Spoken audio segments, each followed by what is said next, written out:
I'll tell you when it's connected. Okay, great, folks. Welcome to the Vauld Creditors Alliance VCA AMA number 2. This is our second Ask Me Anything session.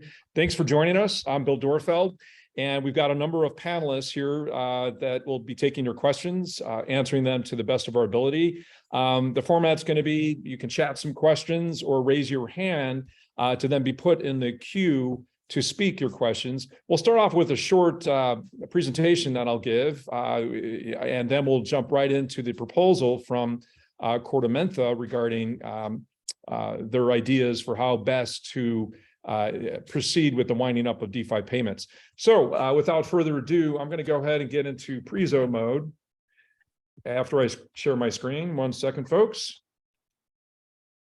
And get that enabled right now. Okay, one of my cohorts could confirm that you see my screen there, okay? Okay, yes. Great. We're going to blast right through this. So first, folks, the ground rules for today. Let's just proceed with respect and an eye on quality of the discourse. Our time frame is about 1.5 hours. We might go a little bit over, but we're here to address your questions. Let's try and stick to some kind of format where the first round of questions is limited to about 3 to 5 minutes per speaker. That's you guys. You are the speakers. We're the panelists. And let's all just stay on the even keel of professionalism. And we're all in this boat together, guys, and we're trying to help as much as we can. But we'd love to hear what you have to say, and we hope you listen to what we have to say. As with the other AMA, we will be posting the slides and the recording of this session online, hopefully sometime tomorrow. And future AMAs, we hope to have one again next Thursday. I think that's the last one in February, and then we'll see about thereafter. So guys, the agenda for today's prezo and the whole session is a quick update on the VCA. We're going to talk a little bit about some of the recent misrepresentations and censorship going on out there. We'll talk about kind of motivations of what's going on out there. And then we're going to jump right to the benefits of the KordaMentha proposal, which is what we all really want to focus on today. And we'll introduce the panelists and get into Q&A. So guys, first, the VCA mission, for those of you that weren't with us last week, we'll just restate that. Our mission is to research, report, and act on matters pertaining to the restructure of Vauld. Very simple. And our goal basically is to ensure that we can help Vauld creditors receive accurate information, swift action, and fair treatment for all of us, resulting in the maximum return of our funds at the lowest cost. We just want our money back, folks. That's why we're doing this. We feel that based on all the research that we've done, this proposal represents the best path to recovering our funds. So a quick update on the VCA membership. We're up to 420 members. That's an increase of 50 over last week, with 48 million assets under control or total value locked. That's an increase of 2 million over last week. And just a quick review of what the VCA plan is. Very simple. Step 1, remove Vauld management and Kroll ASAP. Now, when we say remove, that doesn't mean never talk to them again, because their cooperation will be needed in the future, and they will be obligated to provide that cooperation under law, basically. So, but it's not going to be them as manager. It would be them as possibly non-paid consultant. Step 2, cease the moratorium and extension. Step 3, apply for winding up. And step 4, the liquidator gets in there, takes control of the company, and immediately dramatically reduce the monthly overhead costs, which have been killing us. Guys, over the last 7 months, we creditors have paid over $3 million to keep this show going. It's got to stop. It's draining our funds. Stop the burn is our phrase. And then what would happen in liquidation of a winding up kind is there would be a committee of inspection formed that is creditor approved.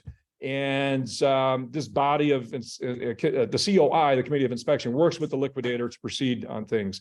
The liquidator gets in there, does a financial audit, looks at the agreements, and starts to turn the ship around and reports on any issues that we should be made aware of. The whole goal in winding up is to recover and distribute creditor assets. That's why there's no fire sale, guys. There's nothing to sell at the cheapest price. It's not like your fire sale liquidation scenario. It's just simply to set up a plan where independent liquidator can get in there to put together an arrangement, not an arrangement, to just get going with recovering and distributing our assets in the most cost-effective manner. So during that time, we hope that the VCA would be somehow engaged. We're not positing that we should be on the committee of inspection, or we're just trying to get to the point of the liquidator taking control. And then if we're there helping all of us to further provide research and information to benefit the community, then great, that is our mission. So what have we as a team accomplished over the past week? And just so you guys know, the VCA management team consists of 11 very, very smart and talented people from creditors, high net worth creditors, as well as medium net worth, all across the world. We got a couple guys in Asia, a couple guys in Europe, and I believe the remaining in the USA. And we're all in it for the same reason, to come up with a way to get our money back as quickly as possible. So at the highest recovery rate at the least cost. Many of us are successful entrepreneurs. We know what it's like to run a business. On the other side, Darshan is a 3-time failed CEO, and we think differently. So more on that later. So what has the VCA accomplished over the past week? Well, we issued a report on key differences between managed wind down versus wind up. We reported on the benefits of winding up. We set up a Vauld proposals page where you can find all their slides, and we provided vote guidance, making it very easy for you to find all the information in one spot. That's why I set up this website in early January. It was a pain in the butt, if you will, to find information in one place as it relates to this whole thing. We're making it easy for you guys to get the info. It's a lot of work, but we think someone needs to do it. On that note, I was one of the guys that's saying, COC, you need to do this, blah, blah, blah, really for months. No one did anything, so I started to do something. Then all these wonderful teammates came on board, and we created the alliance. So we also created a VCA AMA page where you can always go to find videos to these AMA sessions, as well as the slides. Other reports we've done is this report on how Vauld and Kroll have misrepresented, and also how they have censored. And then we were asked to provide a list of questions to Vauld and Kroll. We did that. I spent all weekend getting together the list of all the questions that have been posed. It's over 100. They were organized and submitted to them. No response as of yet, and we don't imagine we'll get one. In concert with that, an open letter was sent to Rose Keyhole, which basically states our position, and we're sticking to it. We also accomplished last week retaining RevLaw, our fantastic law firm that's representing 5 of us co-plaintiffs as VCA managers for legal proceedings, which basically, in short story, is simply applying to reject the moratorium extension and then applying for winding up. We're not looking for lawsuits at anyone in taking revenge or anything like that. We just want our money back, at least at this stage. If things continue to get ugly, it might change, guys. So we're going to talk about the things that are next up with VCA. We're going to be releasing, hopefully tomorrow, a really cool survey that we're hoping all of you will participate in. And this is really important for us to gauge feedback in a statistical manner that could be presented to the judge, as well as to others, regarding creditor sentiment. So please be on the lookout for that. All VCA members will get an email link for that. And it'll be very, very helpful for everyone to participate. We are finishing a VCA Vauld financial irregularities report. Our financial analyst team, 2 guys in Europe and 2 guys in the States, have been working on this. Fantastic progress, and we'll be releasing that soon as well. Some really disturbing things we're finding out by digging into the financials, and we will be sharing that with you. And then we are receiving all the time from you folks additional examples of how you are being censored on the Vauld Telegram group list. And we've already put out one report on that. We're going to put out some updates because it really is troubling what's happening. Next up, we also will be submitting affidavits to the court for the things that I just mentioned, and some personal statements to the judge. And on that note, guys, if any of you feel like you would like to write a letter via email to the judge, by all means, do it. The judge at the last hearing welcome that. And you might say, well, how do I do that? Go to the VCA web page, click on the court tab under, I believe, the info tab, scroll down to the court section, and the email address is there. If you send anything to judge, please do not overwhelm him, be respectful, be concise and well-versed in your writing. And I think the more, the merrier at this point. Next up from the legal side is, as I said before, the motion to reject the moratorium extension and the motion to apply for winding up. So we're going to talk briefly about some of the misrepresentations and censorship that has occurred during this recently. And first of all, Kroll's stance on liquidation, their numbers have been all over the place. Back in early January, they were saying it was going to be a potential recovery of only 16 to 29% by going through a winding up liquidation. And then just like 2.5 weeks later, they all of a sudden changed that number to 64%. We strongly believe that number is even low because it includes their $10 million fee to get there. And if you go with a more reasonable number like we have now of around 5 million, that brings the cost recovery in line, actually beats what their managed wind down would be in terms of cost recovery percentage of funds. Other misrepresentations, we have this dedicated web page delineating all of them, or most of them, many of them, I should say, with well-sourced facts. If you click on those little red links, it gives you all of the facts. So, and if any of you find out any other instances of this, please email info@vauldcreditors.net. We'll research and post it as appropriate. The censorship report is pretty robust. Several of you witnessed last weekend on Saturday this egregious act of video links being posted on the official Vauld Telegram group channel and then being automatically deleted within either a few seconds or in some cases a minute later. They claimed in the last AMA session of theirs, the Vauld AMA this past Monday, that they had spam blocking technology to prevent that.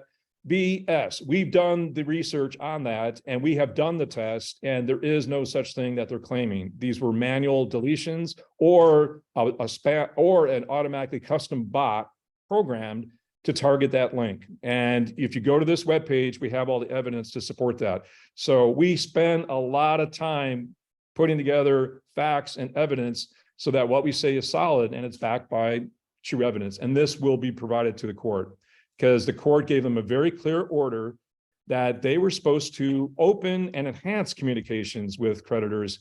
What we have witnessed, though, is them squelching and limiting communications. So what are the motivations behind this? And what are the motivations for people? Maybe a little chuckle time now, guys, because sometimes the only way to get through this is to laugh. But people are motivated by power, money, attention, fear, love, sex, joy, and in some cases, actually virtue, trust, and justice. These are things that motivate people.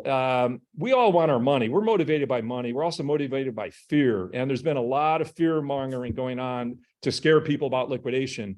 And we are afraid of what they are doing because it's just not right. A lot of risk there. So what are the motivations for Vauld? Well, arguably, we believe there's some malfeasance there that they're hiding based on the evidence that we've been able to cull, and that they clearly want to maintain control. And they hope that the market will turn around so they eventually look good. And they hope that everyone just forgets about what happened, and they really want to be released from liability on claims. That's why they are pushing for their restructuring scheme, because as part of that, they get released. You will sign away your rights to sue them, folks. If you don't believe me, do your own research. That's the way these things work. So what is the motivation for Kroll? Well, and this is not bad mouthing them, this is just business. They want that $8 million in restructuring fees. That is their portion of the 10 million that they're going to set aside in their slush fund. 2 million of that 10 million goes to legal for litigation. And they also want that 1.5 bonus, performance bonus, if they complete the whole scheme. So I don't want to pay them that. They also don't want to lose this account, and they want to be released from liability on claims. What do we as the VCA want? And I believe that you guys want as well, as we want to get our money back. We want a quicker, cheaper, safer, and simpler plan. So we're going to get to the KordaMentha proposal benefits. I wanted to quickly go through them and then turn it over to KordaMentha. So we, as a VCA team, have done our due diligence. We picked KordaMentha as our top pick after interviewing over 5 licensed insolvency practitioners in Singapore. And we are very impressed with them, with KordaMentha, because they already have crypto experience, which is very difficult to find. A lot of these LIPs didn't know the difference between a stable coin and Bitcoin. They're very competent. Their response time is excellent. And when I say competent, when I send an email asking questions, we get a detailed, complete response from these people right away. And that's what we look for when we're, judging professionalism. And last but not least, the price is in line with 3 or 4 other liquidators that we spoke with. They were all under 5 million. When you add in the legal fees, it gets to around 5 million. So they were in line with industry norms that we were getting. So here's a screenshot from their proposal showing that they've been working with FTX, ZipMex, and Digital Surge. They will tell you more about this here in a little bit. Key benefits of working with them on their approach.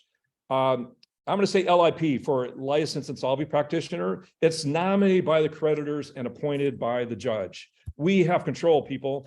The LIP takes over control of the company and interacts with the creditors via an appointed COI. We already talked about that.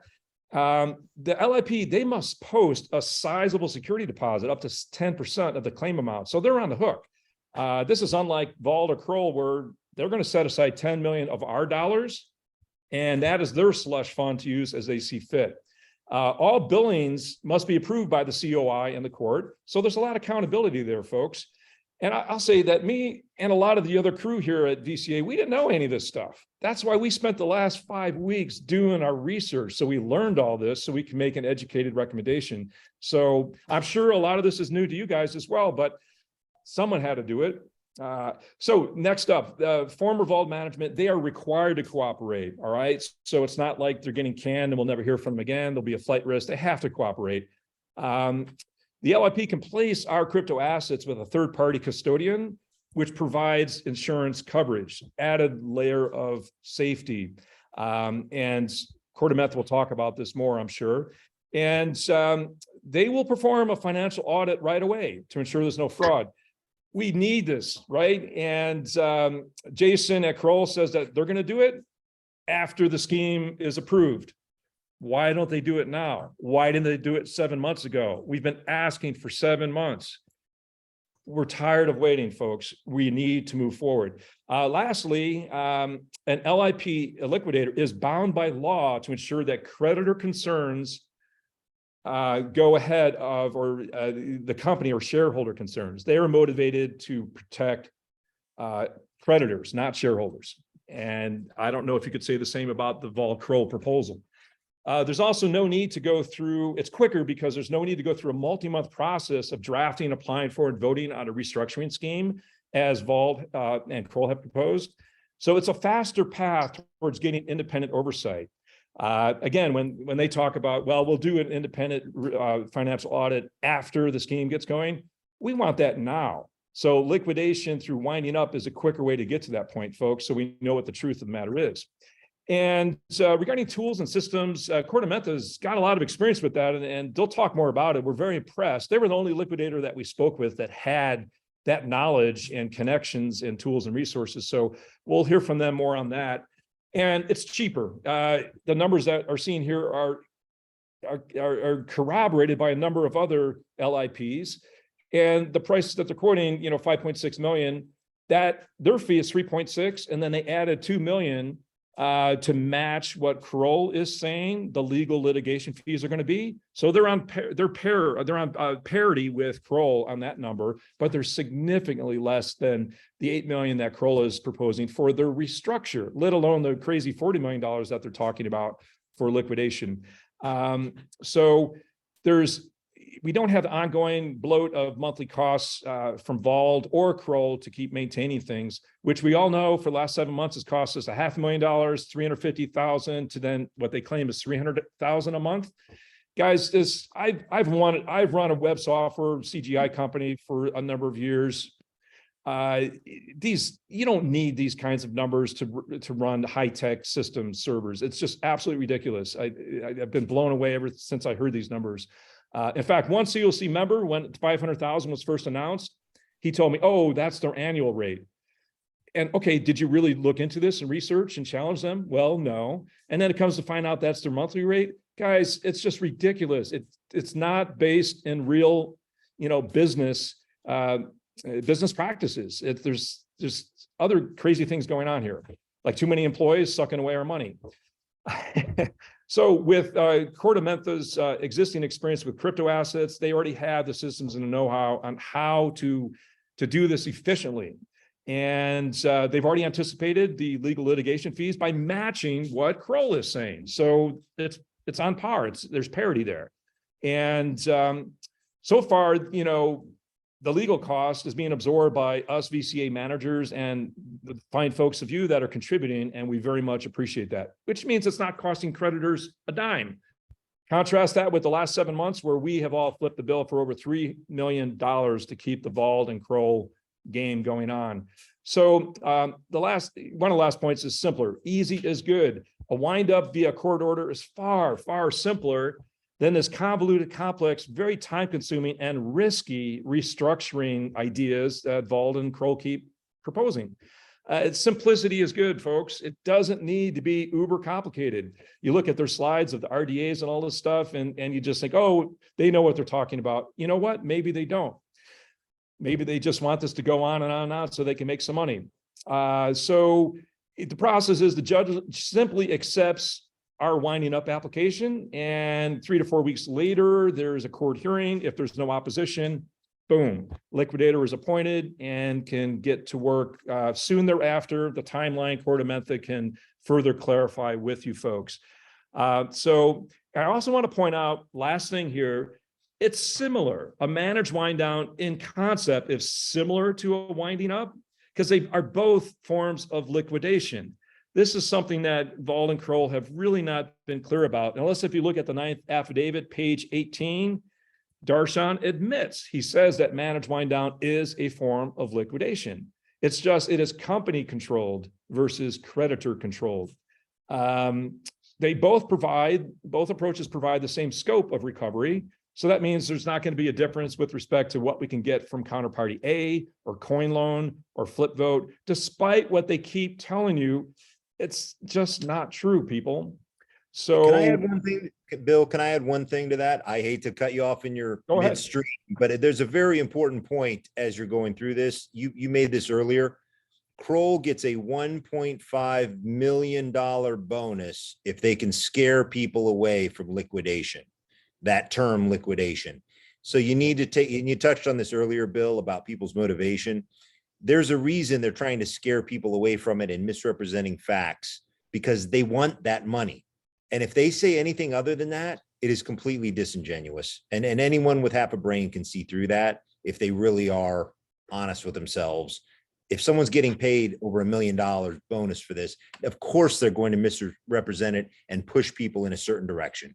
So that's all I wanted to add, Bill. Sorry for cutting you off.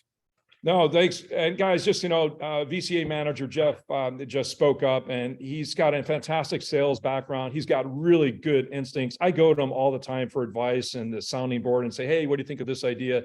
And he was one of the guys, kind of the little bird in my ear saying, this motivation idea. So thanks, Jeff, because I really took that and ran with it. What motivates people or companies to do what they do? Everything is driven by motivation, right?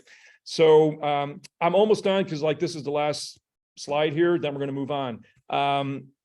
There's lots of misconceptions, and our reports debunk those. So I highly encourage folks to spend 10 minutes reading a report here or there rather than 5 hours on Telegram chatting. Read the report, get the info, and then chat. Cost comparison, it's very simple. The Kroll restructure really amounts to almost 13 mil. Kroll costs are 8. Litigation, they're budgeting 2. That's how they get to 10 million. And then this is an important point, which our co-manager, VCA manager, MJ has consistently brought to our attention. He's really a financial genius. You look at their budget, they are budgeting pre-restructuring costs amounting to $2.9 million over a 3-month period, that money doesn't need to be spent if we don't go with their plan. So sum total, it's almost 13 million that their plan, would be costing. With the KordaMentha winding up plan, it's 5.6 million. That includes the legal litigation. All right, guys. So it's a big difference. It's what's the math? They're like 43%. KordaMentha is 43% of Kroll's. Oh, and if you look at Kroll mentions 40 million, what they think liquidation is going to cost. I did the math on that earlier. KordaMentha's 5.6 million is 14% of that. So when KordaMentha and other LIPs told us really it should cost a fraction of what Kroll is saying. You got to ask yourself again. It goes back to the motivation. They're scaring people away from this. Yeah. Can you imagine telling somebody, yeah, I'll get paid $1.5 million if I sell you on this idea, but I swear the information I'm giving you is 100%, factual. It's ridiculous.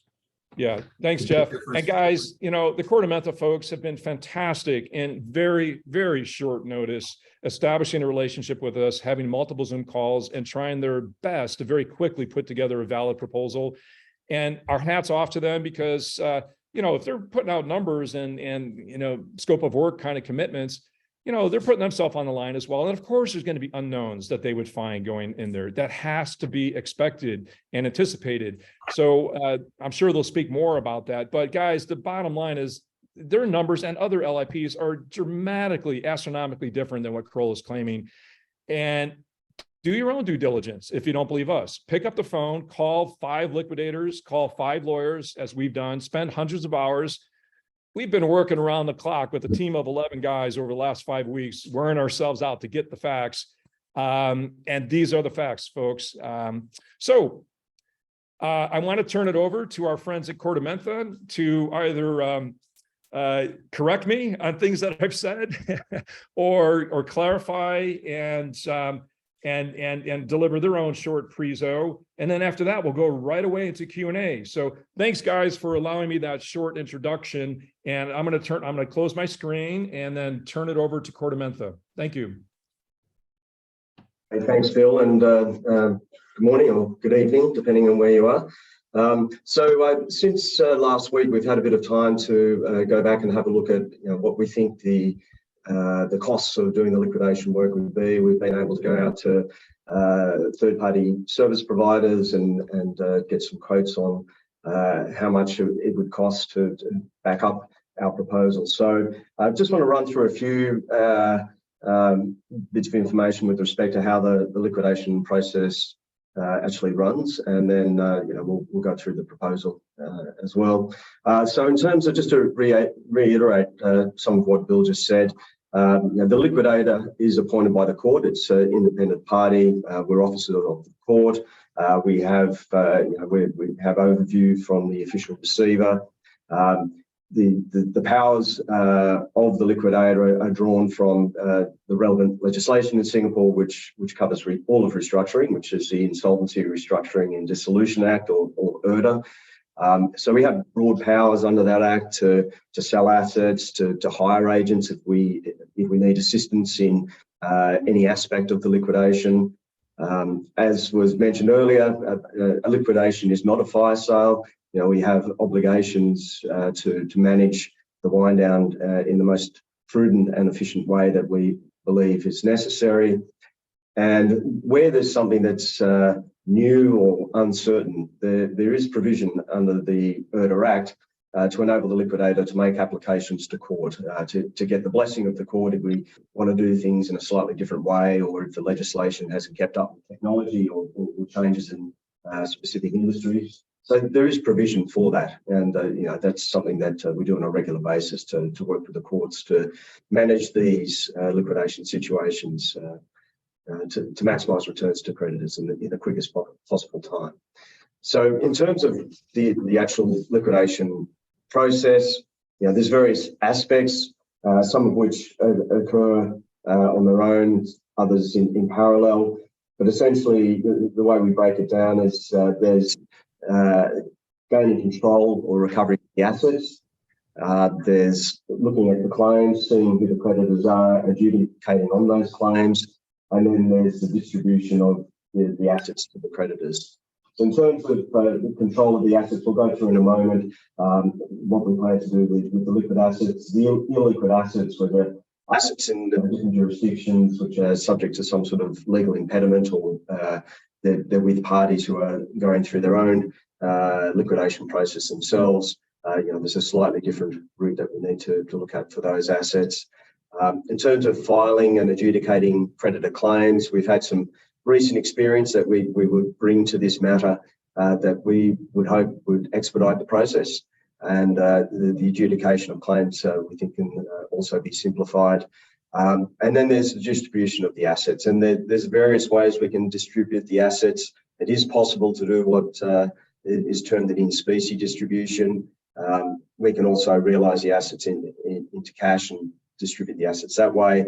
It's really about looking at what are the options and what's the most efficient and cost-effective way to distribute those assets. And we can do interim distributions as well. So it just depends on the cost benefit of doing that. But I'll hand over to David now just to run through a little bit more of the detail of each of those aspects.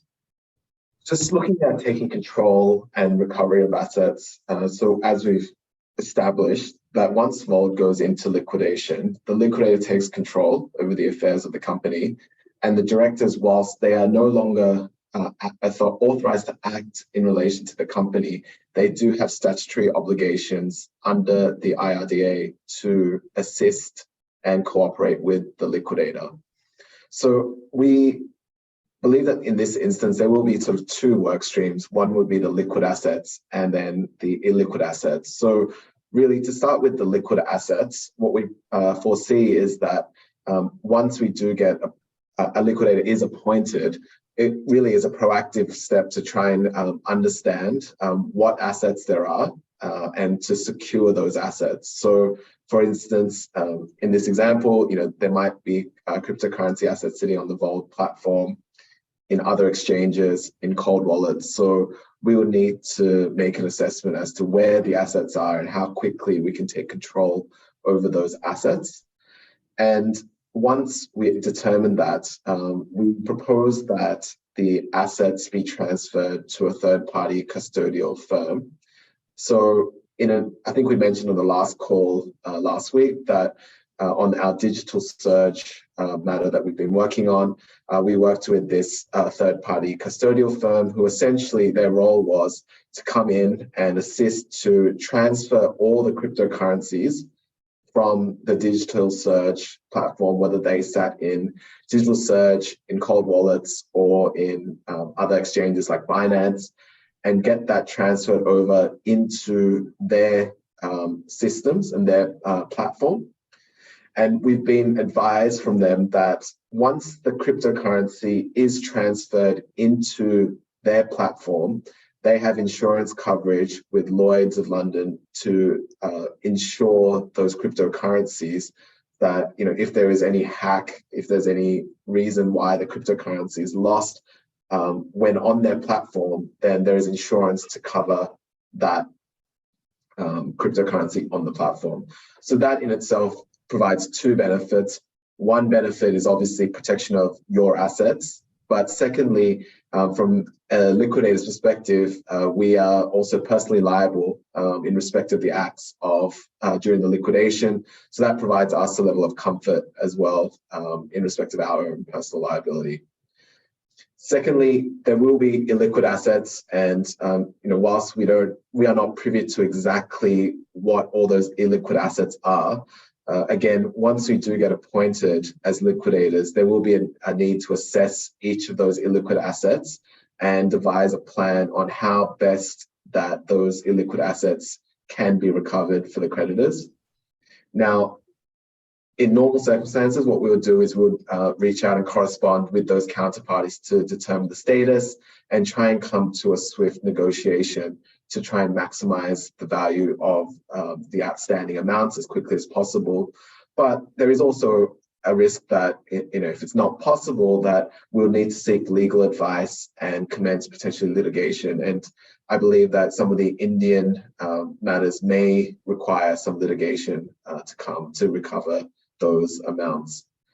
Again, similar to the step in the liquid assets, once we start recovering assets, whether that's in cryptocurrency or in fiat, we'll make an assessment as to how best to put that, but more likely than not, we'll also consider moving those assets progressively onto the third-party custodial firm to hold those assets on our behalf. Now, in terms of what we foresee to happen is that the realization strategy from a liquidator's perspective really falls into 3 buckets. And this is quite broad, but the first bucket is that we just maintain the cryptocurrency in the third-party custodial firm with a view that we can just use that cryptocurrency to make a distribution in specie or do a rebalancing of the cryptocurrency holdings. So I'll get to that in the next slide. The second option is that the liquidator can start progressively selling the cryptocurrencies, again, with advice on the best timings and whatnot, essentially into either fiat or into stables, because that creates another class of asset that can be distributed to the customers. Or lastly, we understand that there are offers potentially for block sales of either the whole or part of the portfolios. And I understand that there are, funds out there that are also interested in potentially buying up some of these illiquid asset claims. So again, that's just an option that can be explored. The exact method that we would use in this particular situation would really depend on what we find once we get into the company and understand its position. One thing I just wanted to highlight in all of this is that, and we mentioned earlier, that the directors and the office holders do have an obligation to cooperate. So we are taking the assumption that the directors and the office holders will cooperate with us in respect of taking control of the assets, whether that is handing over of private keys or at least making us aware of the platforms and where the cryptocurrency is held. It's also an assumption that we are making that a company in Singapore must maintain books and records, and that's governed by the law as well. So we would assume that Vauld has been maintaining books and records, not only of its assets, but also of its creditors. The other thing that I just wanted to highlight is that the process in taking control will largely depend on the number and complexity of the cryptocurrency asset holdings. So again, on the Vauld platform or on their website, they do list hundreds of different cryptocurrencies and tokens. We're not sure exactly what percentage is held in which particular cryptocurrency. So again, that would potentially determine the outcome and the realization strategy that we would consider. And then in terms of the distribution element, which is probably most helpful for you in terms of a creditor or customer perspective, the overarching point that we want to make is that whatever option that we do decide must be, we must factor in the cost and benefit of doing so. So in terms of the process flow, just to quickly go through this slide, in terms of your customer balances and the amount of holdings you hold, it is assumed that Vauld has maintained those records accurately. And from our previous experience, generally speaking, whatever is in Vauld's records as being the amounts that, or the types of currencies that are owing to the customer, should marry to what the customer believes is owing to them as well. So assuming that that is the case and that the Vauld platform has been locked since the moratorium initially started in July 2022, there really shouldn't be any dispute as to the amount of cryptocurrency that is owing to each customer. Now, subject to the court's directions, and as Cameron mentioned, we are looking at doing this on another matter at the moment, we would consider implementing some sort of digital method of receipt of the proof of debt submissions from each of the customers. Now, just given the sheer volume and number of customers, and then potentially customers holding many, many different currencies, that's probably the most likely way to be efficient in dealing with the creditor's claims. So again, this is something that we would potentially need the court's directions, but we would consider making this as electronic as possible. And KordaMentha does have software that it can quickly implement to undertake this sort of claim process. So we believe that we can be much more efficient through this process. Now, in terms of the distributions themselves, one thing we just wanted to highlight is that interim distributions to creditors are permitted under Singapore insolvency laws. So one thing to keep note is that it's not that customers have to wait until all the liquid assets and all the illiquid assets are realized before getting any of their recoveries. An interim distribution can be made to the customers. And it's more likely than not that it will be in two phases. One will be when the liquid assets are ready to be distributed, and then at a second dividend or multiple dividends later on once the illiquid assets are recovered. There is also no prohibitions in the Singapore legislation about in-specie distributions. So that is a possible outcome. So really, the way we see it is that the potential forms of distributions will either be either in getting it in fiat or in stables, getting potentially a rebalancing of crypto portfolios, or an in-specie return of crypto. Now, I just want to take a step back just about the rebalancing of crypto portfolios. So again, with this third-party custodian, we have been discussing what are the ways that they can assist to do the distribution process. So the fiat stablecoin is a pretty easy process that they can assist us with. Similarly, if it is an in-specie return of the cryptocurrency, again, that's a pretty easy process for them. They've got the software to do it. The rebalancing, they have indicated to us that really depends, again, on the number and types of cryptocurrencies that Vauld has and the type of holdings that the customers have. So this is definitely an option that we want to consider with them moving forward. But at this juncture, we are unable to provide exact details of how that rebalancing might work, just because we're not privy to the details of exactly what Vauld has and what the customers have in terms of the types of cryptocurrencies and the numbers. A final distribution will be subject to the realization of the balance of the illiquid assets and the debtor recoveries. So that may be somewhat delayed, but again, we are unable to commit to exactly how much of that is recoverable with the limited information that we have on hand at the moment. Lastly, again, I just want to highlight that all of these assumptions are on the basis that the directors and office holders will meet their cooperation obligations under IRDA, and also assuming that Vauld has maintained books and records. So they're the two main assumptions that we are taking to ensure that this can be done in the most efficient way and as quickly as possible. So just to cover off on where we see the proposed costs. So the estimated total costs of liquidation is seen at around 7.5 million Singapore dollars, which is roughly 5.6 million US. And that's all in. There's a certain number of assumptions that we need to make, obviously, in doing an estimate. So we've assumed it's a 3-year process.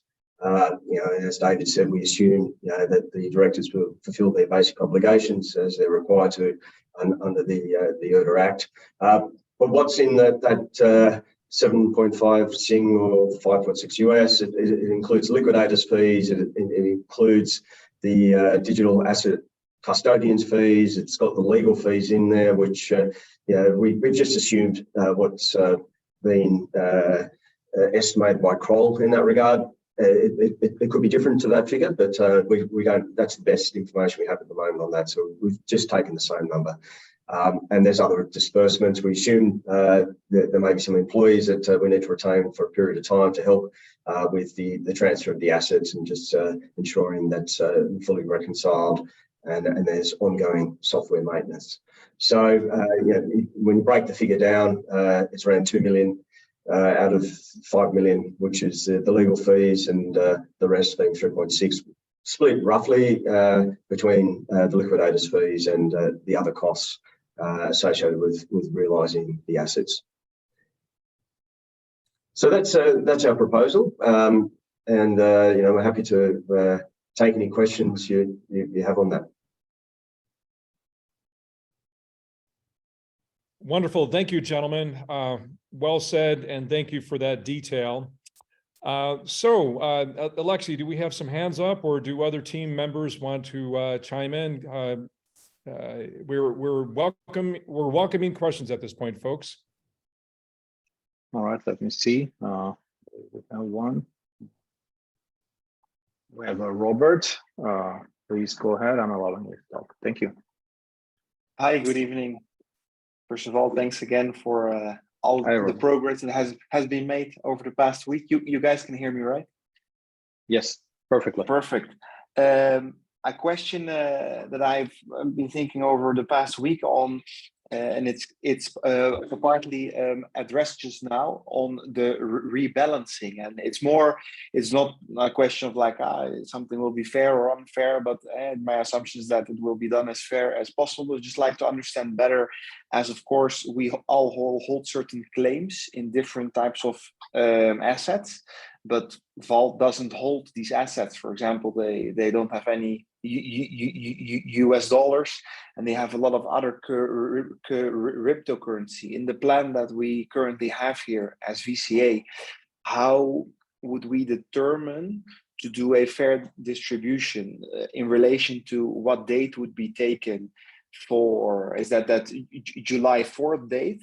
Or will there be just said, well, on the moment of this distribution, there is 70% of value, so we pay out 70% in the currency you were holding? I'm trying to say, if, for example, a creditor had 3 Bitcoin and 40,000 US dollars, will he be paid, for example, 70% of 3 Bitcoin and also 70% of his $40,000?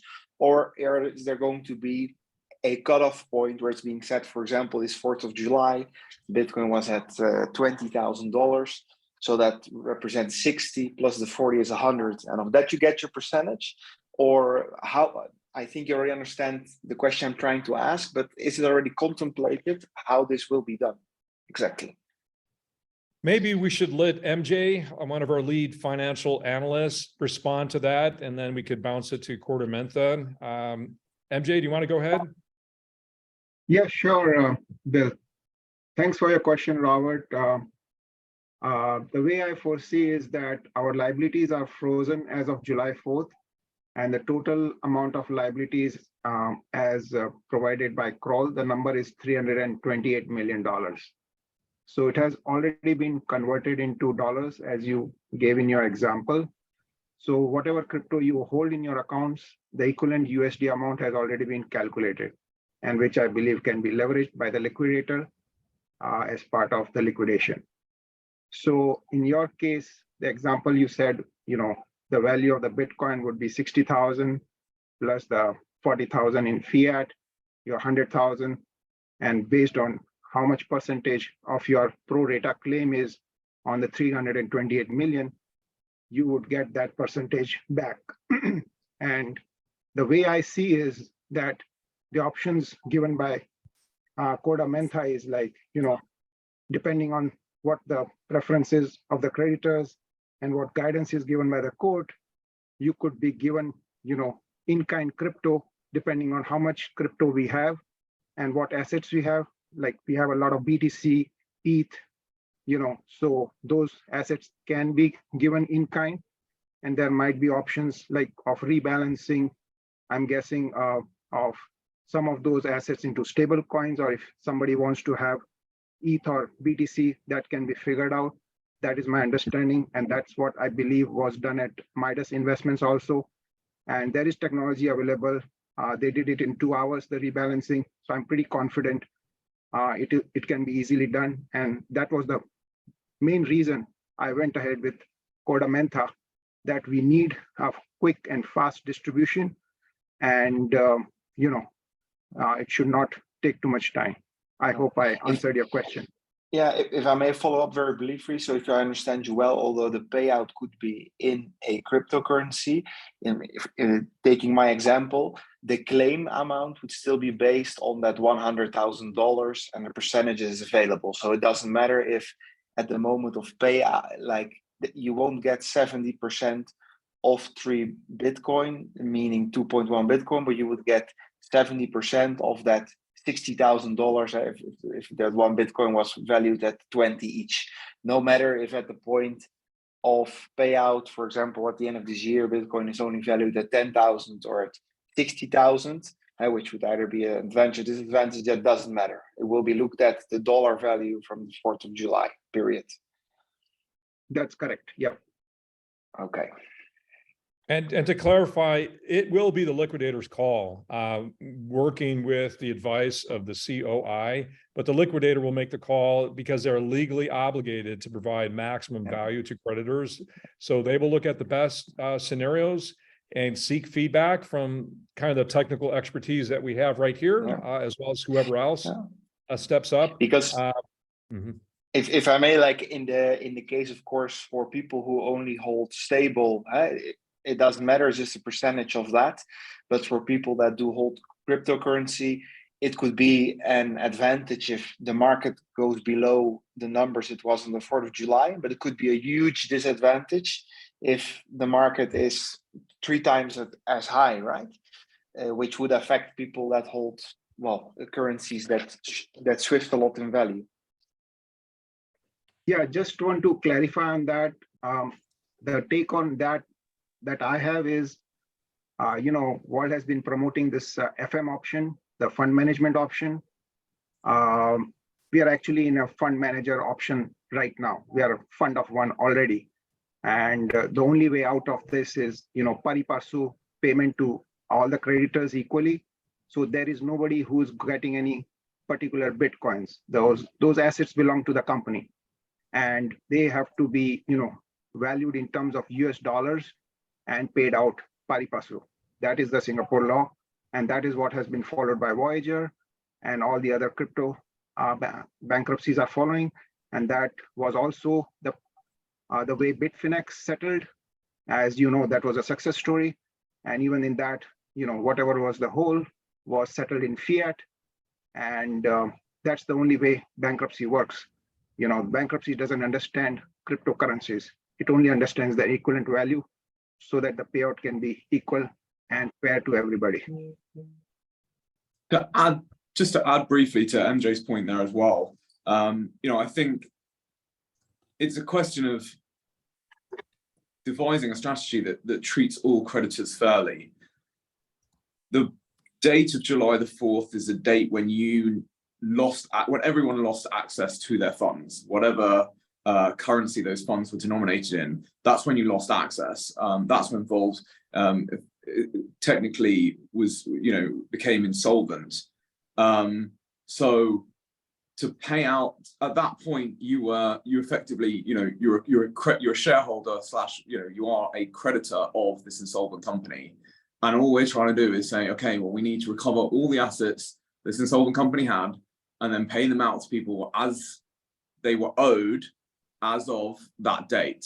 And we really feel like that's just the only fair way to do this. Of course, there's going to be a guy who said, hey, I was holding this coin and it went up 10x in that time. Well, sure, but you didn't actually have that coin. I mean, if there's no liquidation, that coin didn't even exist. And we don't know that Vauld were even holding that coin on your behalf. In fact, most of our analysis of the financial accounts suggests that they weren't. So really the only fair way is to go back to that July 4th snapshot, say everyone at that point became a creditor of an insolvent company, and the only fair way is to redistribute the assets in that percentage of the claim to all creditors equally. I absolutely understand. I've been thinking about it myself too, and I couldn't come up with what is the exact best way to do it. And there can be pros and cons for people that hold currencies that shift a lot in value, which I completely understand. So it just treats all of us equally. We're all, we are all in this boat. None of us want to be here fighting for it, but we all are. Let's hope we're going to go up a lot so we can pay out 120%. Huh? Thank you, guys. And Robert, I would just like to add just a little bit more information to that. So I myself have over $1 million of stable coins on Vauld. MJ has a mixture of, he's well over $2 million on Vauld, a mixture of crypto and stable coins. And this was a very large debate among ourselves, is what is the most morally and ethic way to do this? And as you very well stated, is when crypto goes down, then it obviously benefits stablecoin holders, and then if crypto goes up, it obviously benefits crypto heavy. So that's the only way to get in-kind assets back, and it equally is fair to each person. And just the minds on this panel, MJ, correct me if I'm wrong if I get the firm, but MJ actually represented, I believe, Morgan Stanley during the 2008 housing crisis.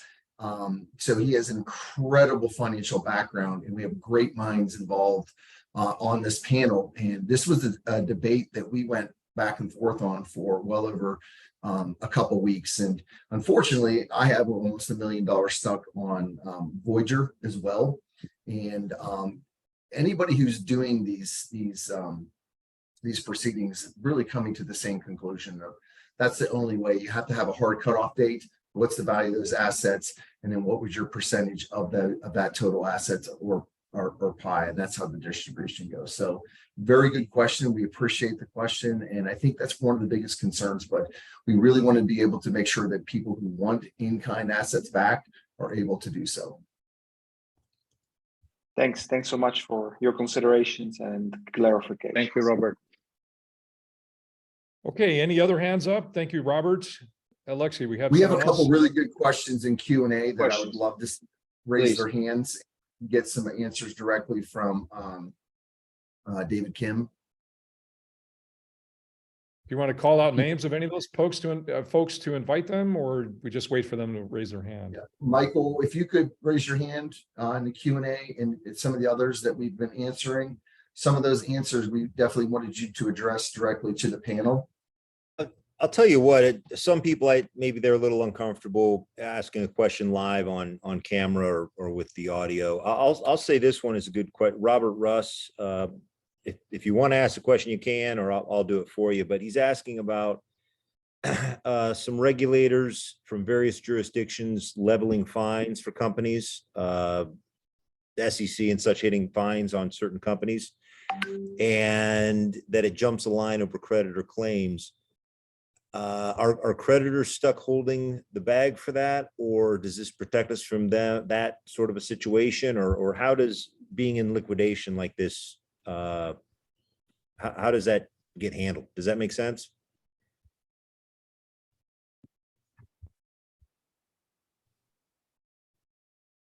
So Robert, if we could turn it over to KordaMentha.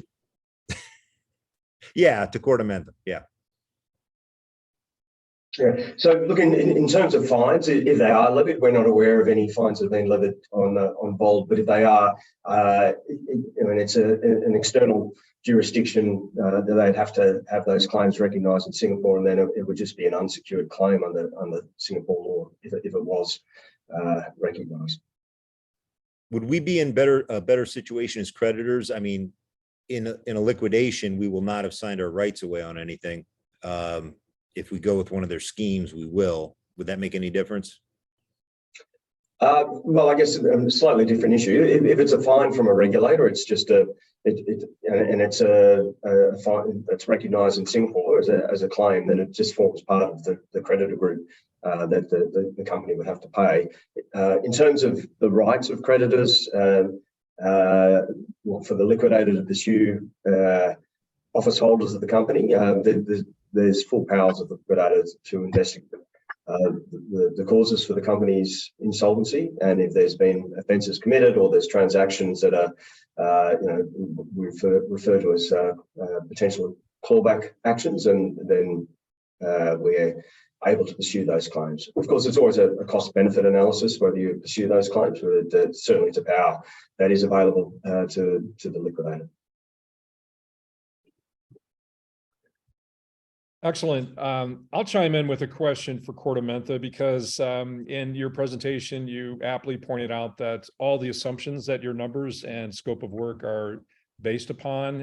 One was an assumption that the platform was locked since July 2022.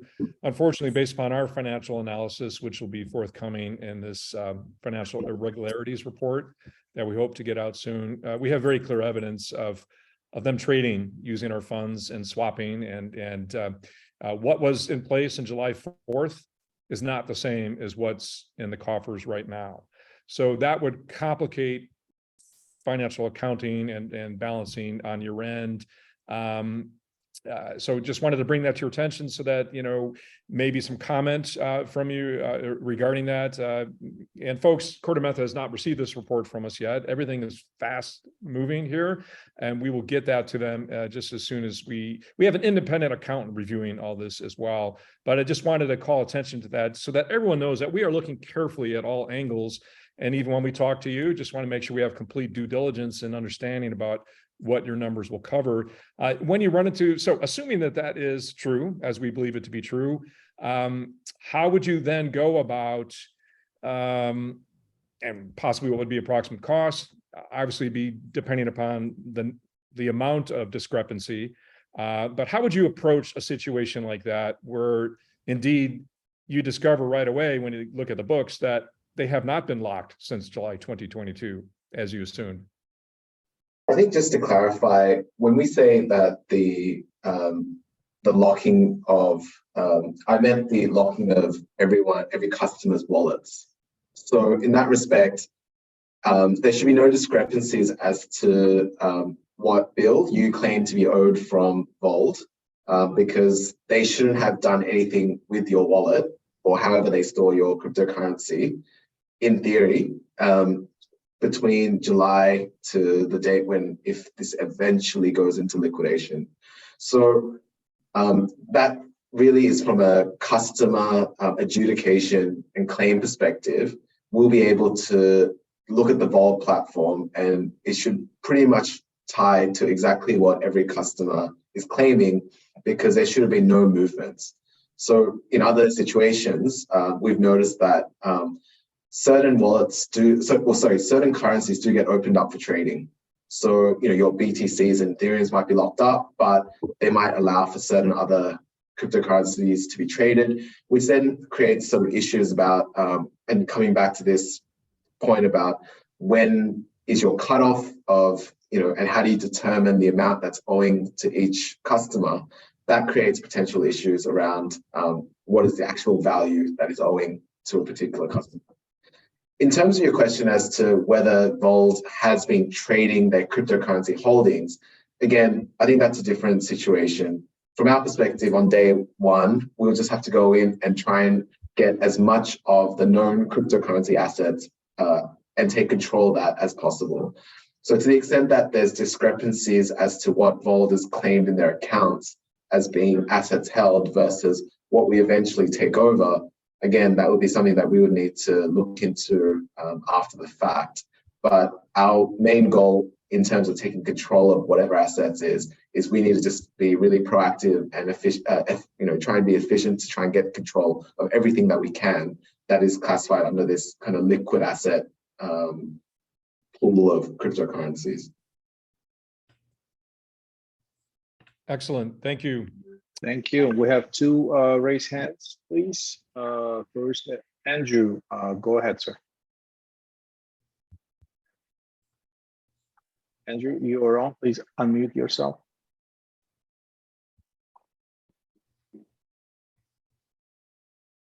Go ahead. Go ahead, Andrew.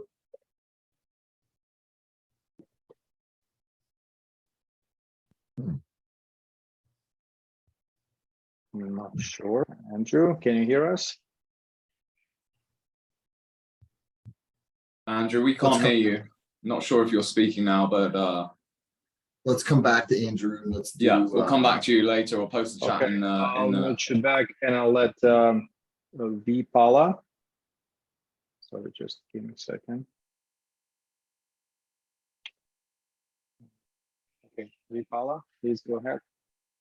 Wait, let me. Oh, hello. Hi. Sorry, I was on All mute. right. Can you hear me? Yes. Welcome. Yeah. Hi. I'm a creditor. I'm based in the United Kingdom. I just had a few well, ideas that I wanted to throw out. Maybe I can get your input on this. Obviously, if we go according to the 4th of July date and we say, okay, everything's worth a certain amount, like MJ said, is it necessary? Because the argument here is obviously it's what's fair. I mean, it depends on whether you're holding majority cryptocurrency or stablecoin. So wouldn't it be fair, like if we say that, okay, on the 4th of July, according to Kroll's calculations, let's say the whole pie was worth 360 million. It was somewhere thereabouts. I don't remember the exact figure.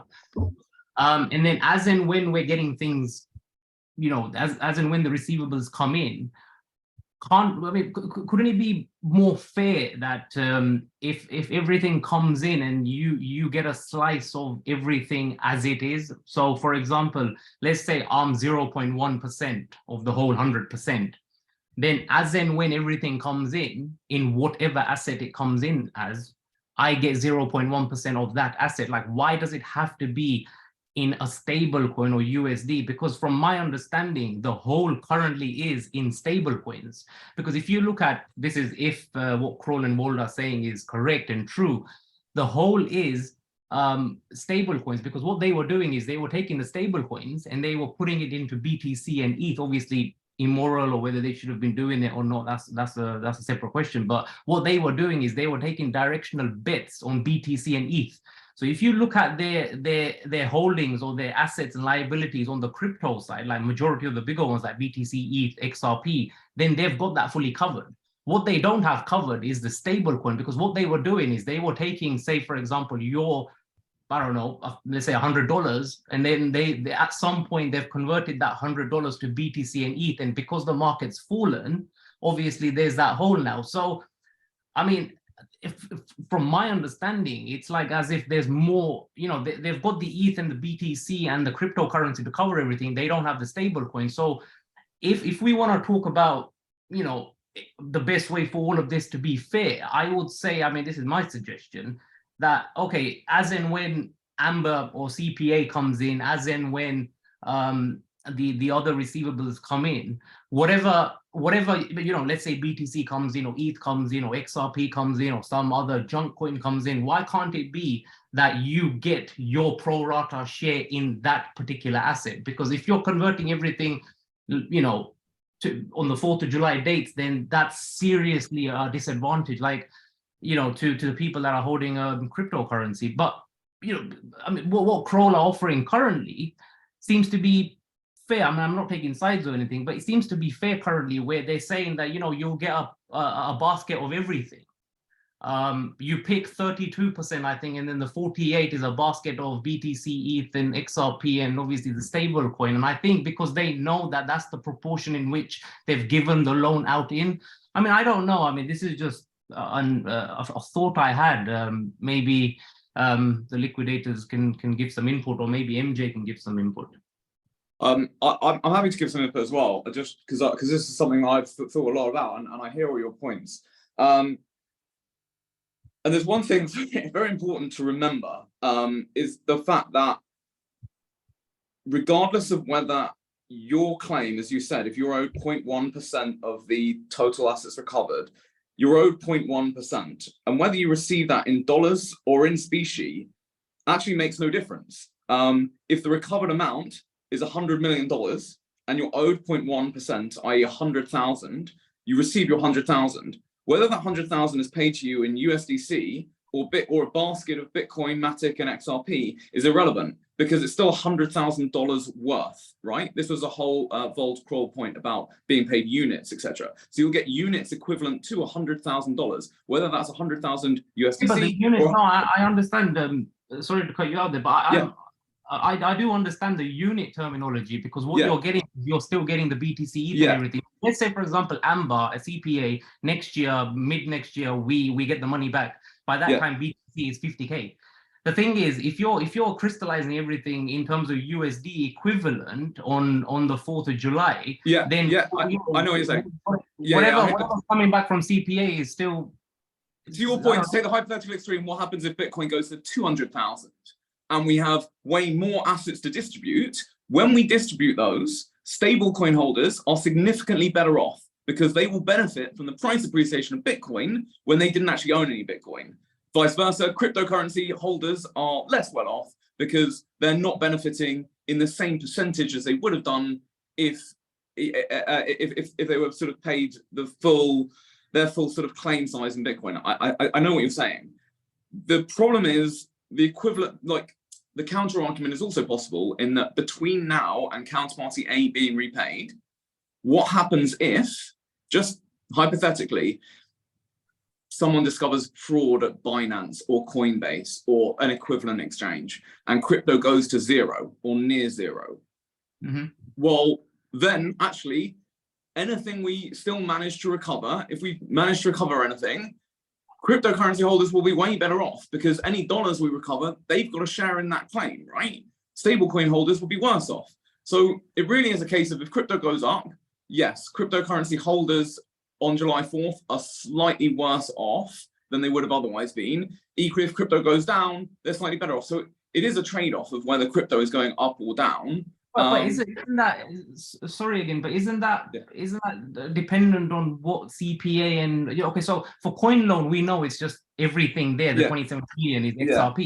But with coin, I mean, CPA, we don't know what it is. I mean, okay, did Darshan give them stable coin? Did he give them ETH and BTC? And if, like you said, if fraud comes to surface for Binance or whatever, everything goes down to zero, then your BTC that you get back from CPA is going to be worth zero anyway. So you're not going to be able to convert it into stable coin because by that time, that Bitcoin, if it's worth 50K or 100K, then would you still convert everything to a stable coin at that point when it comes in? And then because there's a lot of and these are very good points, and this is why we love this debate, right? We want to hear from all creditors, and this is a debate which Vauld have been shutting down, right? And this debate should be heard, and we should discuss it, and we should try to come with, and then hold a vote of all creditors. What we think is fair, because at the moment all we're trying to do is guess. I would add a couple of other things. The first thing that's very important to understand as well is that all that has been published to date so far is assets, and we haven't had any publication of the liabilities. So yes, we can assume that the majority of the liabilities might be in dollars and might be in stable coins.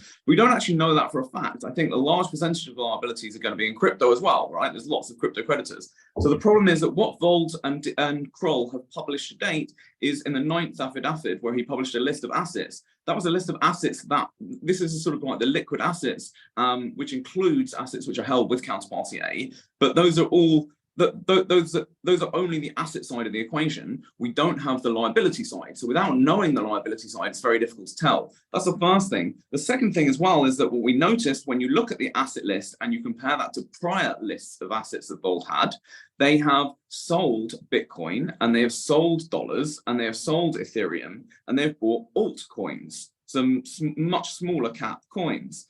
Why have they done this? When we were sort of trying to figure out why they would do this, the only reason we could come up with is that they have liabilities in these altcoins. So let's say you hold 100,000 of some very small low cap coin. The problem is, if Vauld haven't matched your liabilities, which we know they haven't, their assets don't match their liabilities, this is part of the problem, then if your coin goes up 10x, actually Vauld's liabilities have increased 10x, but the assets have not increased commensurately because they weren't holding that asset in the first place. So there's also this problem of, yes, you as the creditor will say, hey, my coin went up 10x. I should get a larger percentage of the claim. I want the claim based on the price of this asset. The problem is, but if Vauld were never holding that asset in the first place, you have to understand you're just, you're a creditor of an insolvent company that was acting improperly. And so if they didn't hold, if they didn't match up your liability with an asset on their side, it's difficult to argue that you still have that claim. I do hear you though. I'm not saying that what we're proposing is the only, the best way. There are counter arguments to everything. We spent a lot of time back and forth on this. Figures, sorry, but according to what they've shown, obviously the pinch of salt. I mean, you don't know whether they're telling the truth or not. I mean, I would have guessed that they would be telling the truth because obviously it's going to go through to a vote. Hopefully, that's what they hope for, don't they? So if you see the assets and liabilities, the gap is only in the stable coin. I mean, I would have thought that and they've said this from their affidavit number 1 actually, that BTC and ETH and all the large cap coins are fully covered. They do have the coins to cover the liability, but what they've done is they've taken directional bits which they shouldn't have done.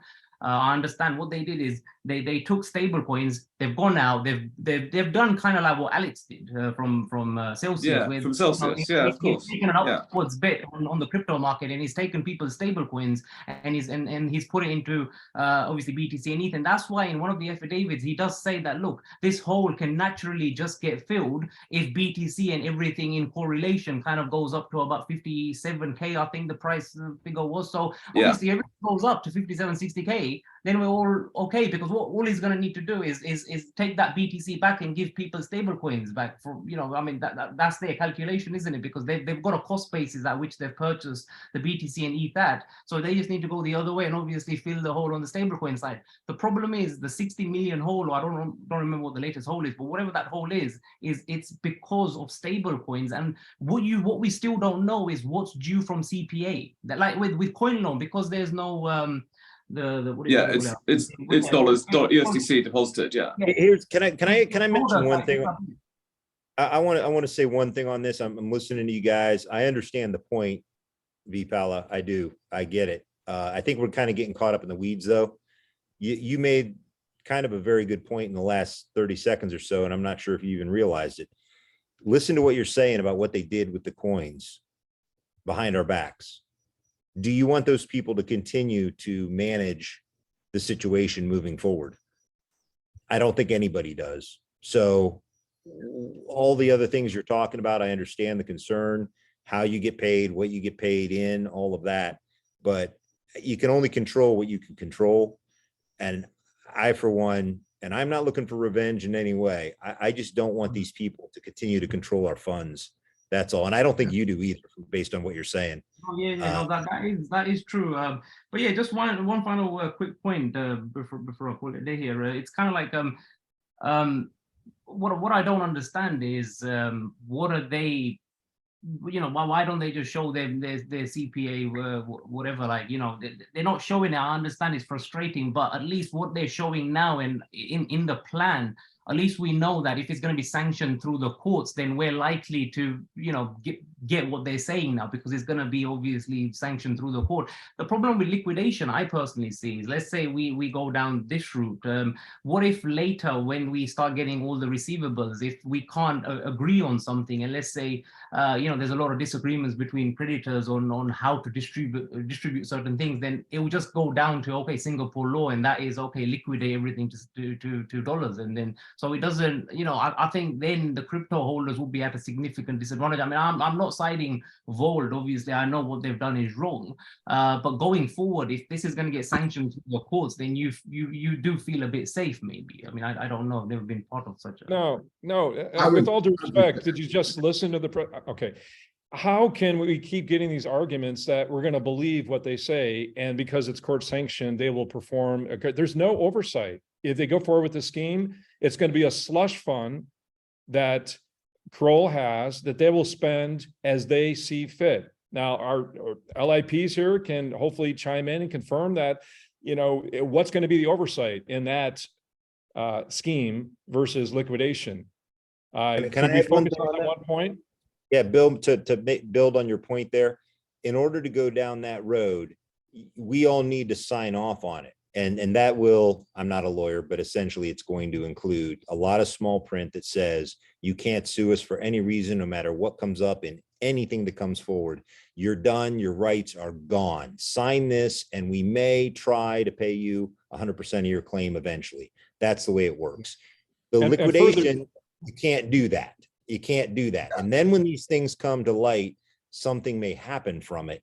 But you sign on any of these schemes, you sign your rights away on any of that stuff that happened. Why do you think they're so complicated? I don't know if anyone can explain the RDA or any of this other stuff to anybody. It's so complicated. There's a reason. They're playing a little game with you. Okay. So yeah, at some point you got to really stand back and look at it from Jeff's perspective and other people's perspective. We have been asking for over 7 months a detailed report of their assets and liabilities, audited, and we haven't received it. Why aren't they disclosing these liabilities? People, just think, why? Why do they keep not providing information, even though it's repeatedly asked? And there are fair questions. And in their official affidavit, they say our questions are irrelevant. people, we have to wake up and say they're hiding things, whether it's ineptness or fraud, whatever, Bill? they're not disclosing. Bill, if I may, we have 10 minutes with KordaMentha. I would like to everyone address any questions to John here while they're still here. With KordaMentha, I'd like to come back to your question once they drop off, because I actually have some things I'd like to add to that. It's a great question. It's a great debate, but let's definitely forward the questions toward the liquidators and get those questions done first. Just quickly to add to that, so yes, once a scheme is sanctioned, then it is really the responsibility of the company to execute and implement the scheme. So the difference with the liquidation is that, as we have mentioned, we are officers of the court, so we have duties to the court and to the creditors. There is oversight with the creditor, with the committee of inspection, and if there are any need for further directions, then we can go to court and get the court's directions regards to these matters. So unfortunately, we can't give a firm answer as to exactly how a distribution will work, and it really depends on what the assets available are and what is going to be in the best interest of the creditors in terms of the distribution process. But as we mentioned, we envisage that it would potentially be in terms of a fiat type distribution. We're looking at rebalancing, and if that's a possible outcome. And obviously there is the pari passu in-specie distribution process as well. But as I think a lot of the panelists have mentioned, we just have to come to a solution that does provide that pari passu equal distribution as fair as possible to everyone. And we appreciate that there might be some losers, some winners out of this. But again, it really just depends on how that might play out later on. So unfortunately, we can't give a firm commitment as to exactly which way it will go, but we're just laying out some of the options that we've considered. And David, just to quickly follow up, yes or no question on the assumption that a managed wind down through a court-approved scheme, would that provide equal oversight versus liquidation, or there's more court and creditor oversight via a winding up? Definitely more in a winding up through a liquidation. Okay, hopefully, Vipal, that answers your question there, because you did explicitly assume in your statement that because it would be court sanctioned through managed wind down, there would be protections. There won't. Okay, so that's a very key point when we said the safer argument. So, okay, any follow up there, Mr. Pala? No, I think that's all. I think I've taken up enough time. Thanks. That's all. Thanks for your time. I would like if you want to pick up the conversation, just to be part of it, if you want to pick up the conversation, it's a great conversation. We are like so happy to, if you want to ping us an email, have a one-on-one, we can discuss it in more detail and see what, and share more information, what we're looking at, what we're doing. Like really happy to do that. Just to add that as well. Like, this forum hasn't fully answered any of the questions. Sure, we have Robert with his hand up. Alexi, if you want to get to Robert. Moment. Robert, go ahead. Yes. Thank you. I have two questions, one related to distribution. I'll keep that for later whilst the people of KordaMentha are still here. I was wondering, when I am all for the VCA plan here, I would like to also speak that out in support towards people that might still be in doubt, because I think we have a much higher chance here and the interests are on our side. A question I have for KordaMentha briefly: when you look at the plans, so I assume you have reviewed those to a certain extent, that Vauld and Kroll are proposing at the moment, from your field of expertise, the plans that they are proposing seem very complicated to you as well? Look, I mean, I think in terms of what's being proposed, there's certainly some new ideas there.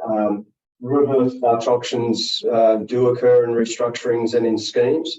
I guess in this case, the complexity from our point of view is the number of parties that you would be dealing with in order to try and do this RDA.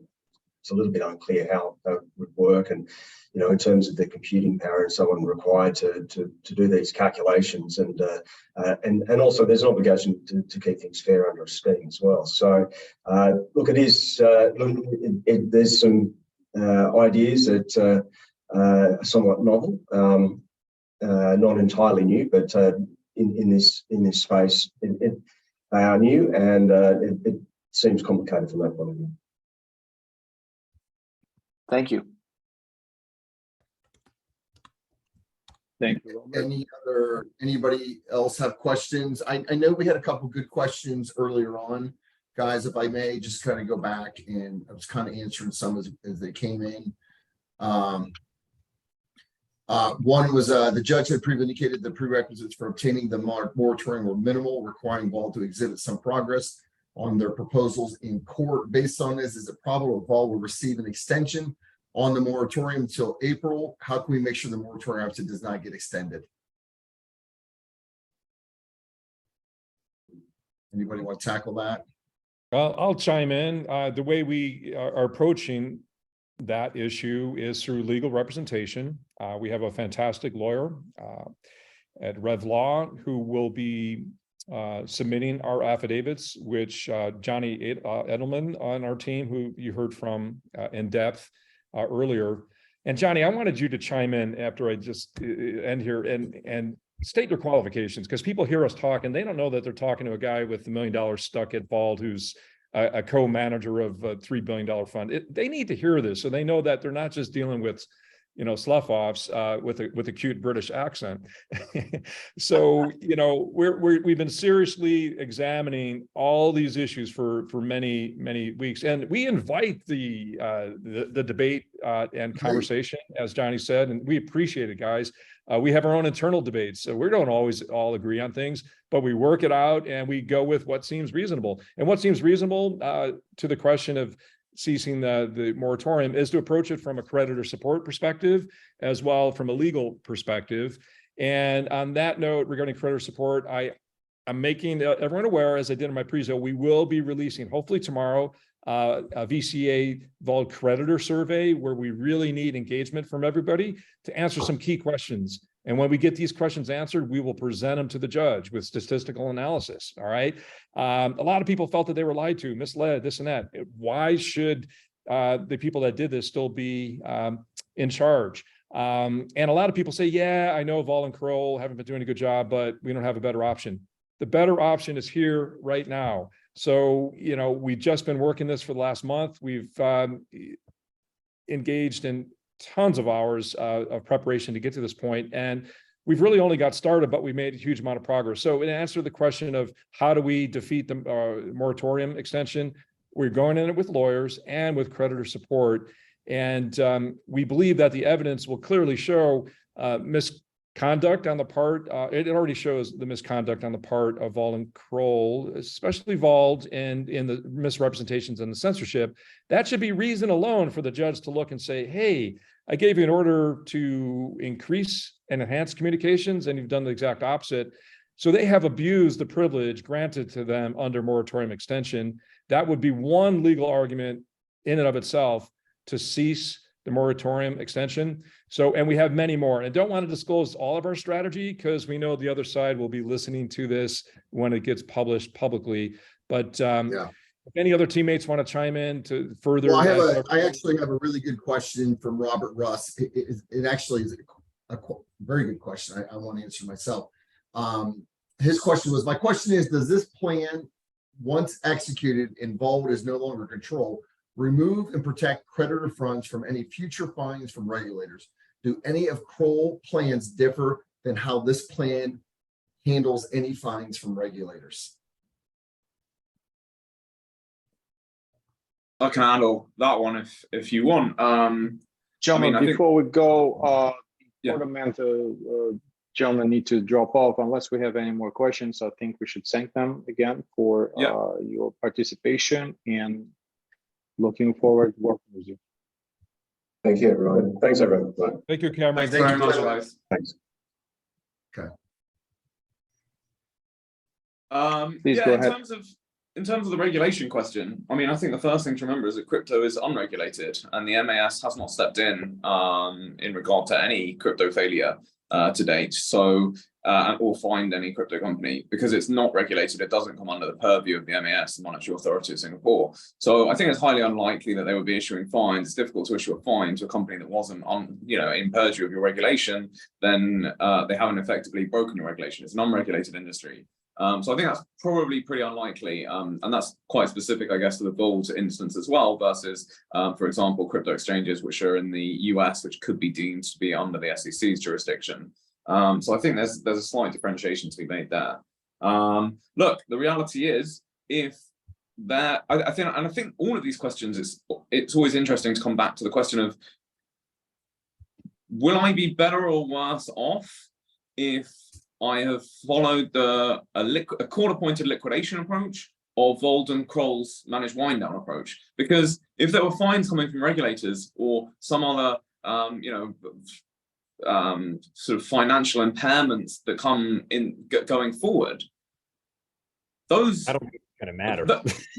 Those will happen regardless of which option you've chosen, right? Either it will be Vauld and Kroll, or it will be within the court appointed, we're going through a court liquidation and it will be fielded to the court. I would say on balance, the risks are probably slightly less than court appointed liquidation, just because this company is being wound up at that point. Creditors are getting their money back. Is there really a point in chasing them for fines when the company isn't in any place going to be a going concern going forward, and the management don't even have any control of the ongoing process? So I'd say it's probably slightly less, but the reality is these things, we can always come up with scenarios of what happens. It's one of the problems with Kroll and Vauld, that the scenarios they paint in their managed wind down is a much more optimistic scenario than it is in the liquidation, for the obvious reasons that we've sort of pointed out. I also think that many creditors may not be aware of this. It's very important. Just want to address this to everyone on this call, and I wish I could address it to every single creditor involved, that you have to look through this managed wind down proposition. It's not a managed wind down. It is a succession of reverse Dutch auctions. The first reverse Dutch auction, they assume that the creditors will accept something like 40 cents in the dollar, but that's 40 cents is the upper limit, right? So you might have bid 35 cents, in which case you're getting filled at 35 cents. What that effectively means is, if the total receivable assets, let's say there were liquid assets of 70% of the assets, and we could literally give you 70% tomorrow, which is actually not that far from the truth.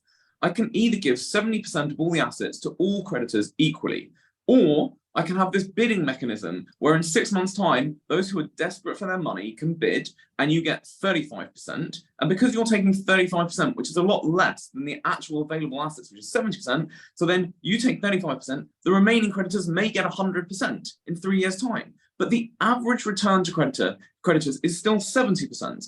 It's just not treating all creditors fairly or equally. And that is a key aspect of the Vauld and Kroll managed wind down proposal. It's very clear, it's evidenced in their slides, and you have to decide if you want to be a part of that. Do you want to take 35% only of your claim and have the rest of your claim extinguished? No other claim on the rest of the assets. You just received 35% of your money, regardless of whether crypto's gone up or down. I think that's going to put you in a significantly terrible position. Or do you want this hope that you might get 100% of your claim, but you're not getting it for a minimum of 3 years' time? In which time, crypto could easily have gone down to zero. Personally, I would much rather say let's recover as many assets as possible. I think 70% of the assets should be recoverable within the next 6 to 9 months, and then distribute those assets to me, and then and we'll pursue the rest of the claim. And you have to ask. It's a great point, John. You just got to ask why they're not doing that. Go ahead, brother. Yeah. Well, here's the thing that I think a lot of people don't understand is, I got $1 million. MJ's got 2.7. Johnny, you got a million, almost 2 million. We have the staying power to ride these things out. I don't trust Vauld to do this successfully because they haven't done anything successfully to this point. So what people really need to realize is what they're suggesting is just morally and ethically completely inappropriate. They're taking advantage of the people who cannot ride this out because they need funds for medical, for food, for whatever. And tax payments. Those people are going to take a beating. And what we're trying to propose is something like Johnny just said. We're basically at 70%, but the problem is Vauld does not want to relinquish control because they're hoping that the crypto market will come back. they can pay the fill this hole and then continue to operate. And I don't know anybody on this call. I mean, God bless you if you still want to do business with Vauld after this is all over, but I will refuse to trust Vauld with no forensic accounting. Just take it for their word that they're doing the right thing. And the agenda is simply two things. Basically hide all the corruption, maybe possibly crimes, and then retain the company. And what's going to happen is they're going to take advantage of the people who cannot afford to ride this out. I can afford to ride it out. I'm not willing to take the risk and do that ride. So we have a couple other people with some questions up. Brian, they'll allow forensic accounting, but only after you sign your rights away in case they find anything bad. That's exactly. Whoops, we forgot to tell you this, by the way. And couple of questions. I do want to add one other quick thing real quick. Great debate on in-kind assets and stable coins. And I'm gonna be full disclosure. I got $1 million in stable coins, but I do want to raise a point. And this is a point that I think everybody who's attending tonight needs to understand. At no point did Darshan pick up the phone and say, hey, Brian, is it okay if I take your $1 million and convert it to BTC? And then I'm going to just move it over here and lend the money so that we can withdraw, take a 20% loan so we can pay funds for people who are trying to withdraw their money. At no point. So you got to look at it from both sides. Now, I guarantee you today, if Bitcoin dropped to $10,000 in the next 2 weeks, everybody who's saying, well, we should gain the upside for crypto, all of a sudden they'd be like, well, no, we should actually take the gain on the stable coins because, so I know everybody wants this question answered. And I had several people in the Q&A ask me this as well. And I think this is probably the easiest way to look at it. And let's just keep the number super simple. Let's say there's $100 million of assets on July 4th, and you had $1 million on there, just like I did. Then I would receive 1% of the assets at the day of liquidation. Now, let's just say there was $100 million at the day of at the day of liquidation. I would receive 1% of that, whether I wanted it in stable coins or if I wanted it in Bitcoin. That is the easiest, cleanest. That way, if you have crypto, you're not incurring capital gains. You can take the assets how you want them, but at the end of the day, there's going to be a start date of what your assets were worth.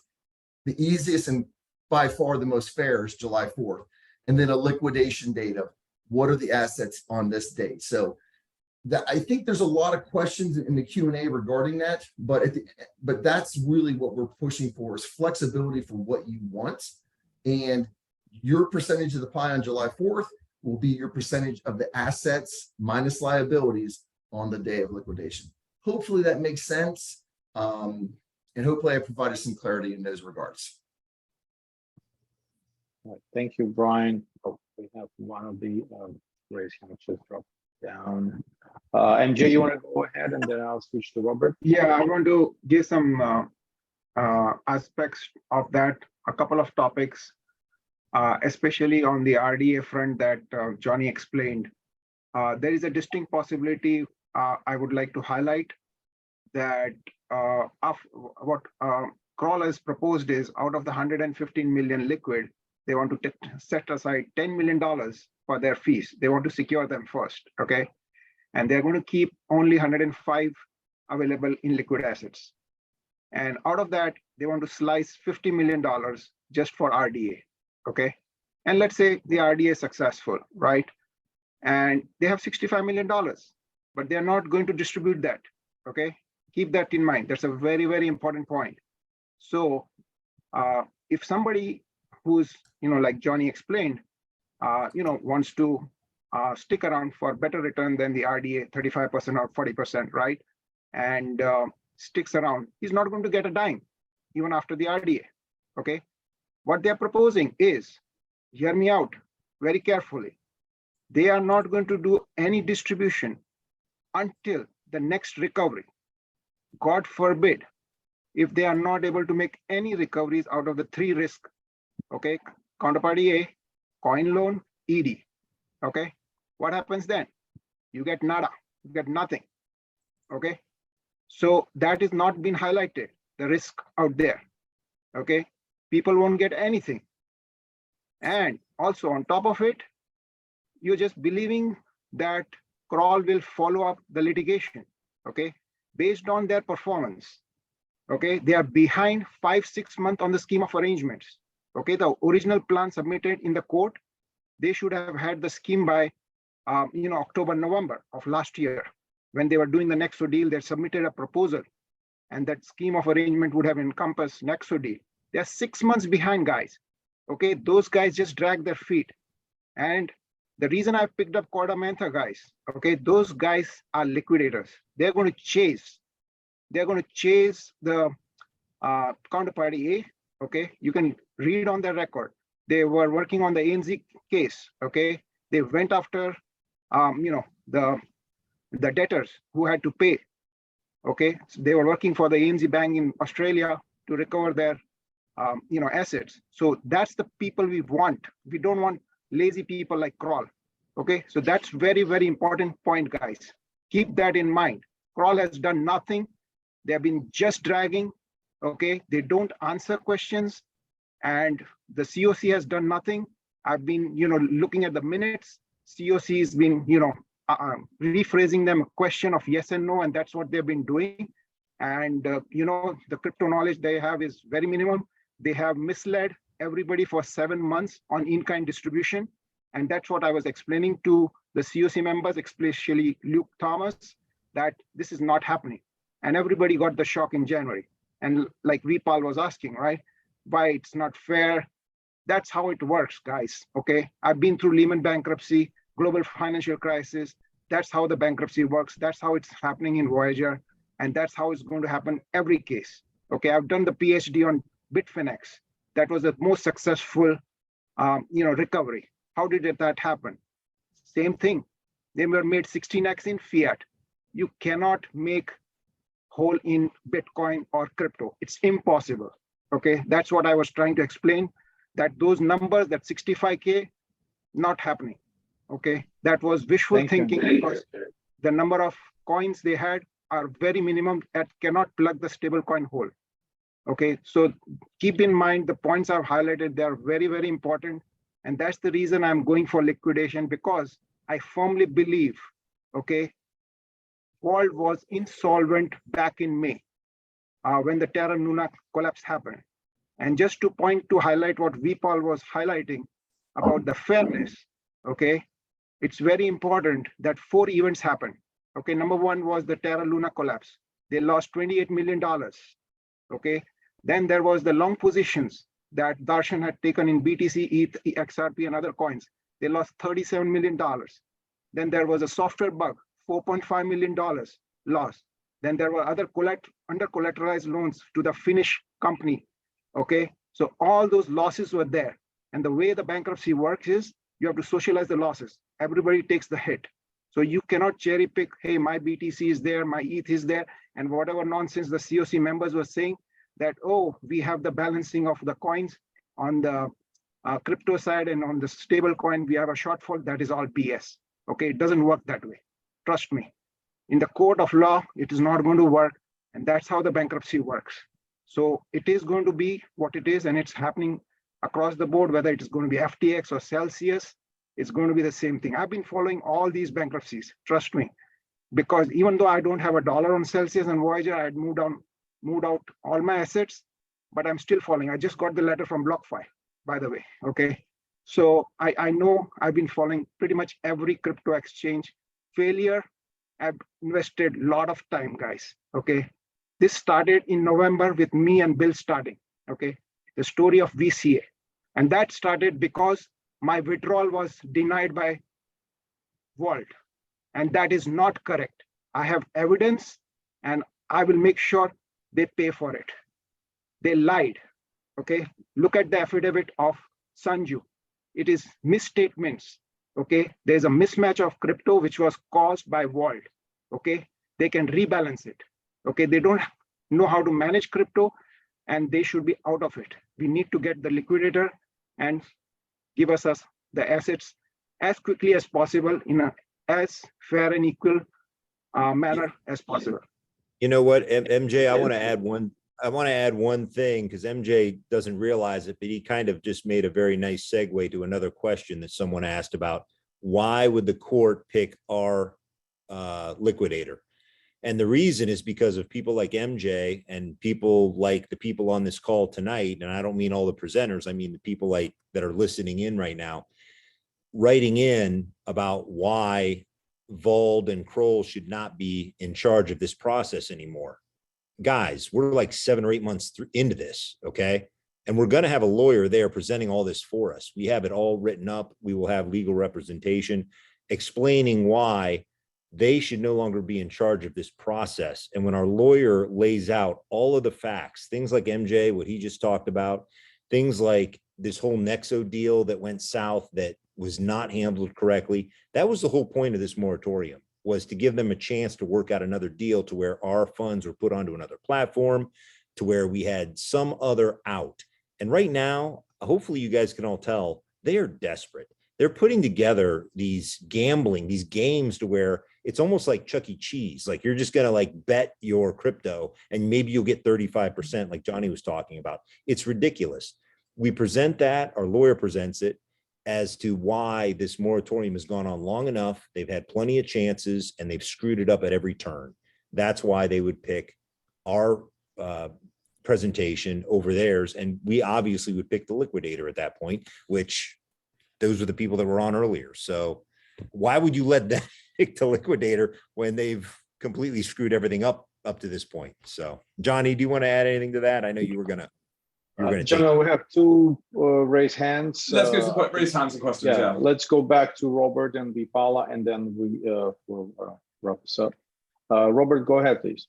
Hi again. Thanks so much. And first of all, I am all for the VCA plan, so I am all done with Vault Kroll and all of that. So whatever I'm going to say next is not as an argument to maybe be in favor of Vault Kroll. I am in full favor of what we guys are doing here. So having that said, on the discussion earlier with the how to best do the distribution, and as the conversation was moving forward, I was just thinking, why do we have to basically we have to take the cutoff point of 4th of July? What assets did we have there? But does it have to be converted into dollars and to then be distributed? And why I'm asking that is, I wrote it as an example as well. If Vault owes to the creditors, for example, 100 BTC, $100, 100 euros, and 100 ethers, but Vault currently has their assets, has our assets in all sorts of different assets that have a certain value. At the moment we get control of these assets, wouldn't it be the fairest for all stablecoin holders, crypto holders, and whoever hold a mix, that we convert whatever assets Vault holds to the assets in an equal percentage that Vault owes to creditors, without having to put that into a dollar value? And therefore I put also $100 and 100 euros in order to not confuse it with a Bitcoin that switches a lot in value, that whatever assets Vault have, we because we know very clear what Vault owes to us, we rebalance those into an equal percentage for all those assets. And that way, everyone always gets back a same percentage of whatever asset they had in that asset. How do you guys look at that? I mean, I can try and answer that one if you want. I mean, I think there's a couple of different questions being raised there, and correct me if I'm not understanding your question correctly.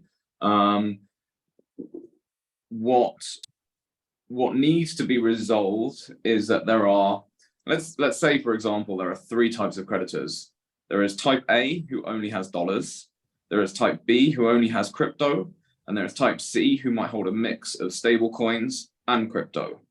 So then there is a question of, and assuming they have whatever, you get, you're going to earn a dollar value of the percentage of your claim, right?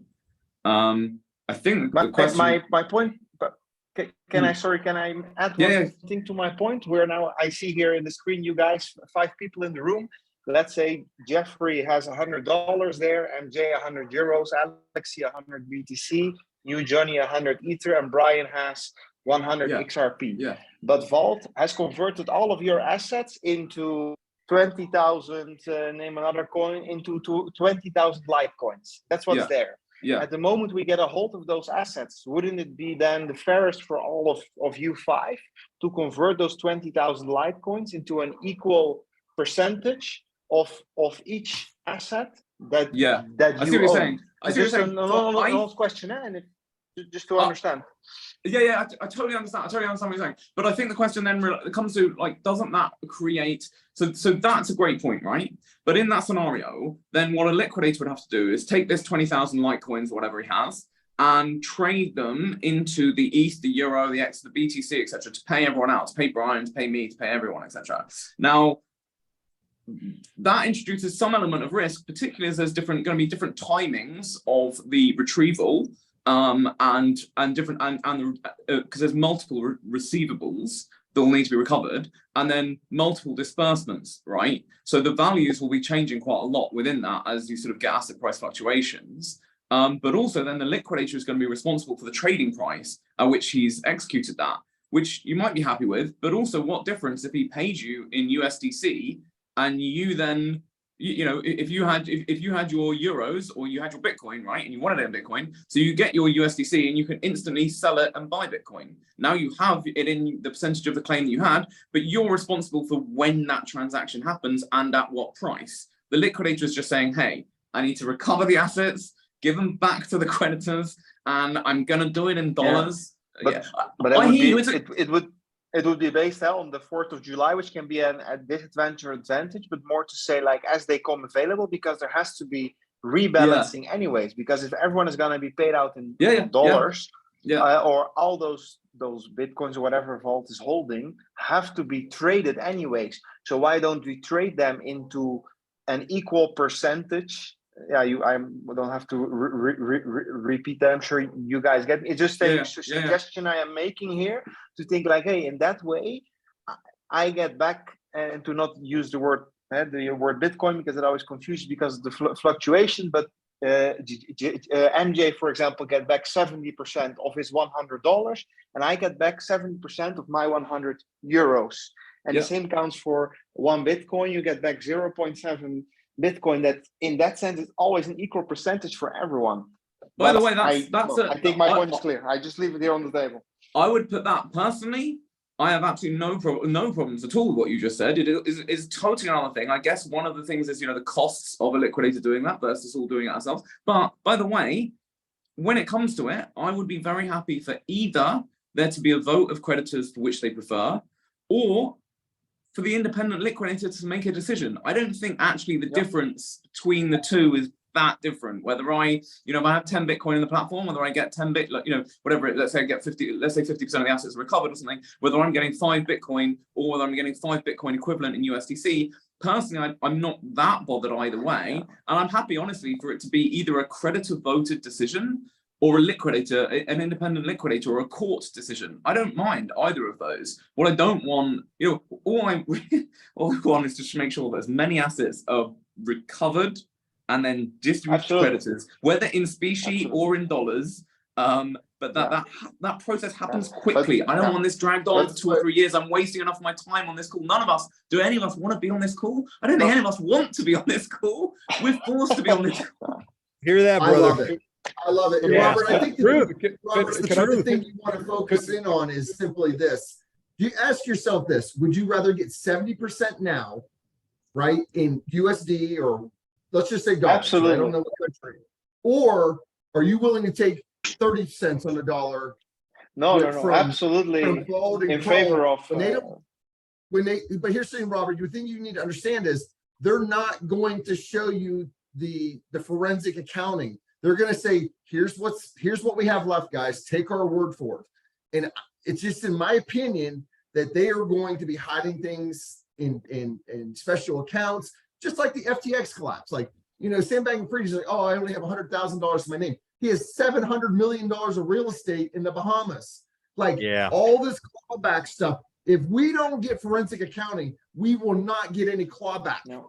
We will, you know, these loans that Darshan's under control in. You think he's not going to cut backroom deals? So we can debate about what assets and in kind and whatever. The bottom line is, do you want 70%? Or do you want possibly 20, 30%, or possibly nothing if you're going to take the risk of going 3 years? The bottom line for me is take control of your the bottom line funds. for me is, guys, there's no way I will be voting for a plan of Vauld and Kroll. So my point was not to debate that anymore, just about what would be a best distribution. But I am and it's a valid point, and it's a totally valid point, and it is one, but it's one I'm happy to leave to either a creditor vote or to a liquidator to determine. I don't think it makes sense. What MJ was saying, Robert, I'm so sorry, Johnny, but at the end of the day, the judge might say, I've had enough of this BS, liquidate everything, I'm done. Like, liquidate it and disperse the funds. And so we might want this, we might want that, but at the end of the day, like, you're dealing with the Supreme Court of Singapore, and they have a lot of control. The first most important thing is we get control out of Vauld and Kroll. Right? That's the first step. Absolutely. Thanks everyone. Robert. Thank you. I don't know why everyone doesn't get it like Robert does. You know, it's so simple. Like, why would you keep trusting people after everything we've all been through? I don't need to rehash it. I mean, it's so obvious. And if once you sign away your rights on whatever scheme they put in front of you, any of the stuff you're talking about, Brian's talking about, can't happen. You know, no matter what they find. And I think we all know something's fishy going on. I feel like the attendees also need to understand one thing is the people on this panel, we've put up tens of thousands of dollars to get legal's reputation, hundreds and hundreds of hours to interview liquidators, attorneys, etc., to just stop the lies from Vauld and Kroll and just reach as many people as possible to say, guys, this is what we found in 3 weeks. Think about the information. If you actually have gone on the VCA website and read every word, the amount of information and data and facts that you guys were given for free on our efforts versus Vauld and Kroll for 7 months, I don't even know how somebody could go, yeah, I'm gonna go ahead and roll the dice and go with Vauld and Kroll. Like, they've given you 1% of the facts and data that we've provided in 4 weeks. And it's to me, I got $1 million on this platform. It's disturbing that they can drag it out this long. And I hate to say it, but y'all have been on the Telegram groups. The people that they're appealing to are not, how do I put this in a friendly way? I want to hear how you say this. I would say this, try to have an intelligent conversation with the people on Telegram. 95% of them, that can't take place. So, and Vauld knows that, and Kroll knows that. And so they know that these people can be easily swayed with very little facts, and they're just going to follow the leader as sheep. I refuse to get slaughtered. I have a lot of money on this platform, like a lot of other people do. And this is absolutely crazy that they've been able to get away with the misrepresentation, the dragging out, and blatant lies. I mean, it blows my mind that Darshan took my $1 million and bought whatever coins he wanted in crypto. So yes, there's a stable coin and crypto debate, but at no point did he, if crypto was sold and converted to stable coin, I guarantee all you crypto holders would be losing your minds right now, because crypto, obviously, we're coming out of the bear market. The bottom line is the guy did anything he wanted. He used our money as a slush fund. And one thing I want to, and I know there's a couple of people on the panel who can explain this, but there's a report coming out, but I do want to touch on it because I feel like it's really, really important. At the end of the day, Vauld didn't do any loans. They took our money and there's no loans, and their balance sheet shows that. So I don't know if I went too far with that comment or somebody can elaborate on that, but there is so much wrongdoing. It is mind blowing. Yeah, that just came out today. The guy took our money and did whatever he wanted with it with no recourse. Thank you, Brian. I would like to have push to V. Paula and Michael, and we should Yes. Please, before we get to them, Bill. we've spent a heck of a lot of time on distribution, and I just want everyone to very clearly understand, you can only have these kinds of discussions with an engaged, intelligent group that wants to discuss these technical details. We are getting way, way ahead of ourselves because we might not even get there if we don't get through a rejection of moratorium and a winding up application. Ask yourself this, gentlemen and ladies, if we don't get to that point, are you going to be able to have this discussion with the COC?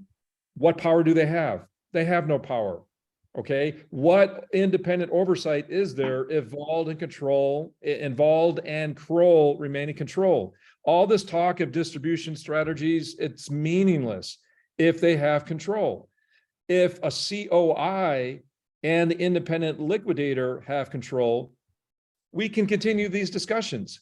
So that should be enough right there for people to say, okay, I really want to be engaged in controlling this process.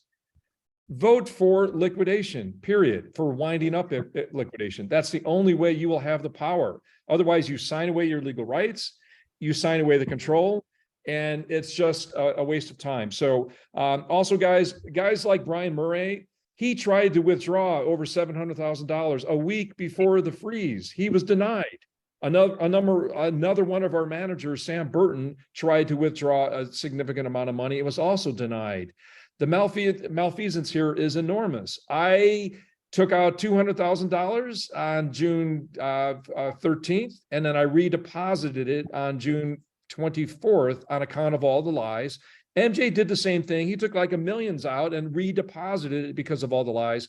People are suffering as a result of their malfeasance, and they will be held accountable, but not from a revenge perspective. We just want our money back. So we're going to go on to the V-Paul. I just wanted to make sure that, please, you understood, because you were making the points before that you felt that Vauld and Kroll could be trusted because the numbers that they're presenting. And please, you know, we want to make sure that you understand that in liquidation, you have more control. You have the power, and you give up the power if it goes to them. So yeah, V. Paula is up to speak. Go ahead, sir. Yeah, hi again. I just wanted to touch upon Vauld's current position. So there's 32 cents, right, which is liquid, and then the 48 is illiquid.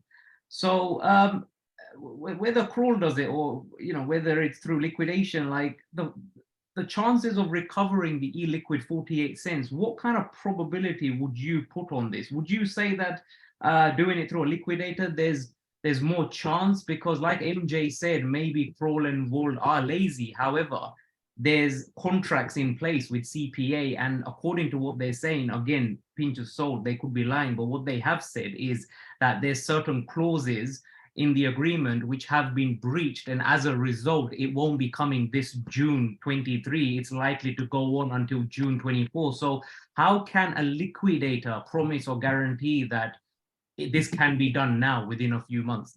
I just don't see that as being true.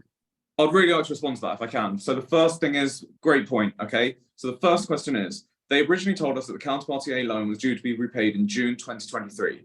That is 4 months away, so not long at all, right?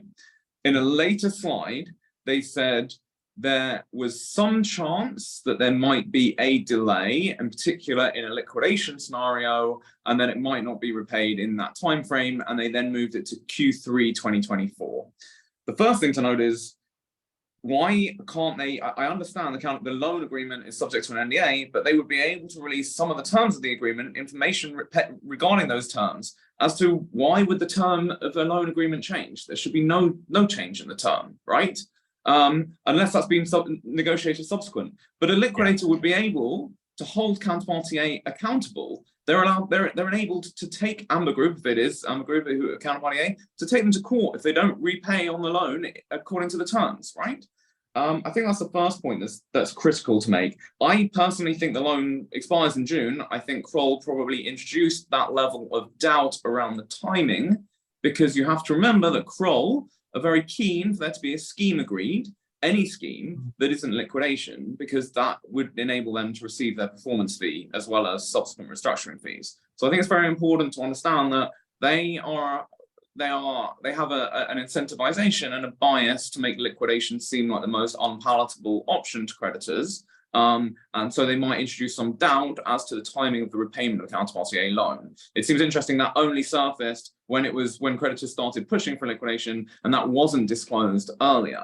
So I think that's a very important point to make. And then the second point I'll make is when you take that into consideration, along with all of the other inconsistencies and inaccuracies and lack of communication from Kroll and from Vauld management, it's like, who do I want chasing up? Who do I think is going to have a better chance? Look at what Darshan has done to date. You know, the feedback. If you read the open letter from Nexo, and you can say whatever you like maybe Nexo had their own, they weren't being cooperative in terms of their.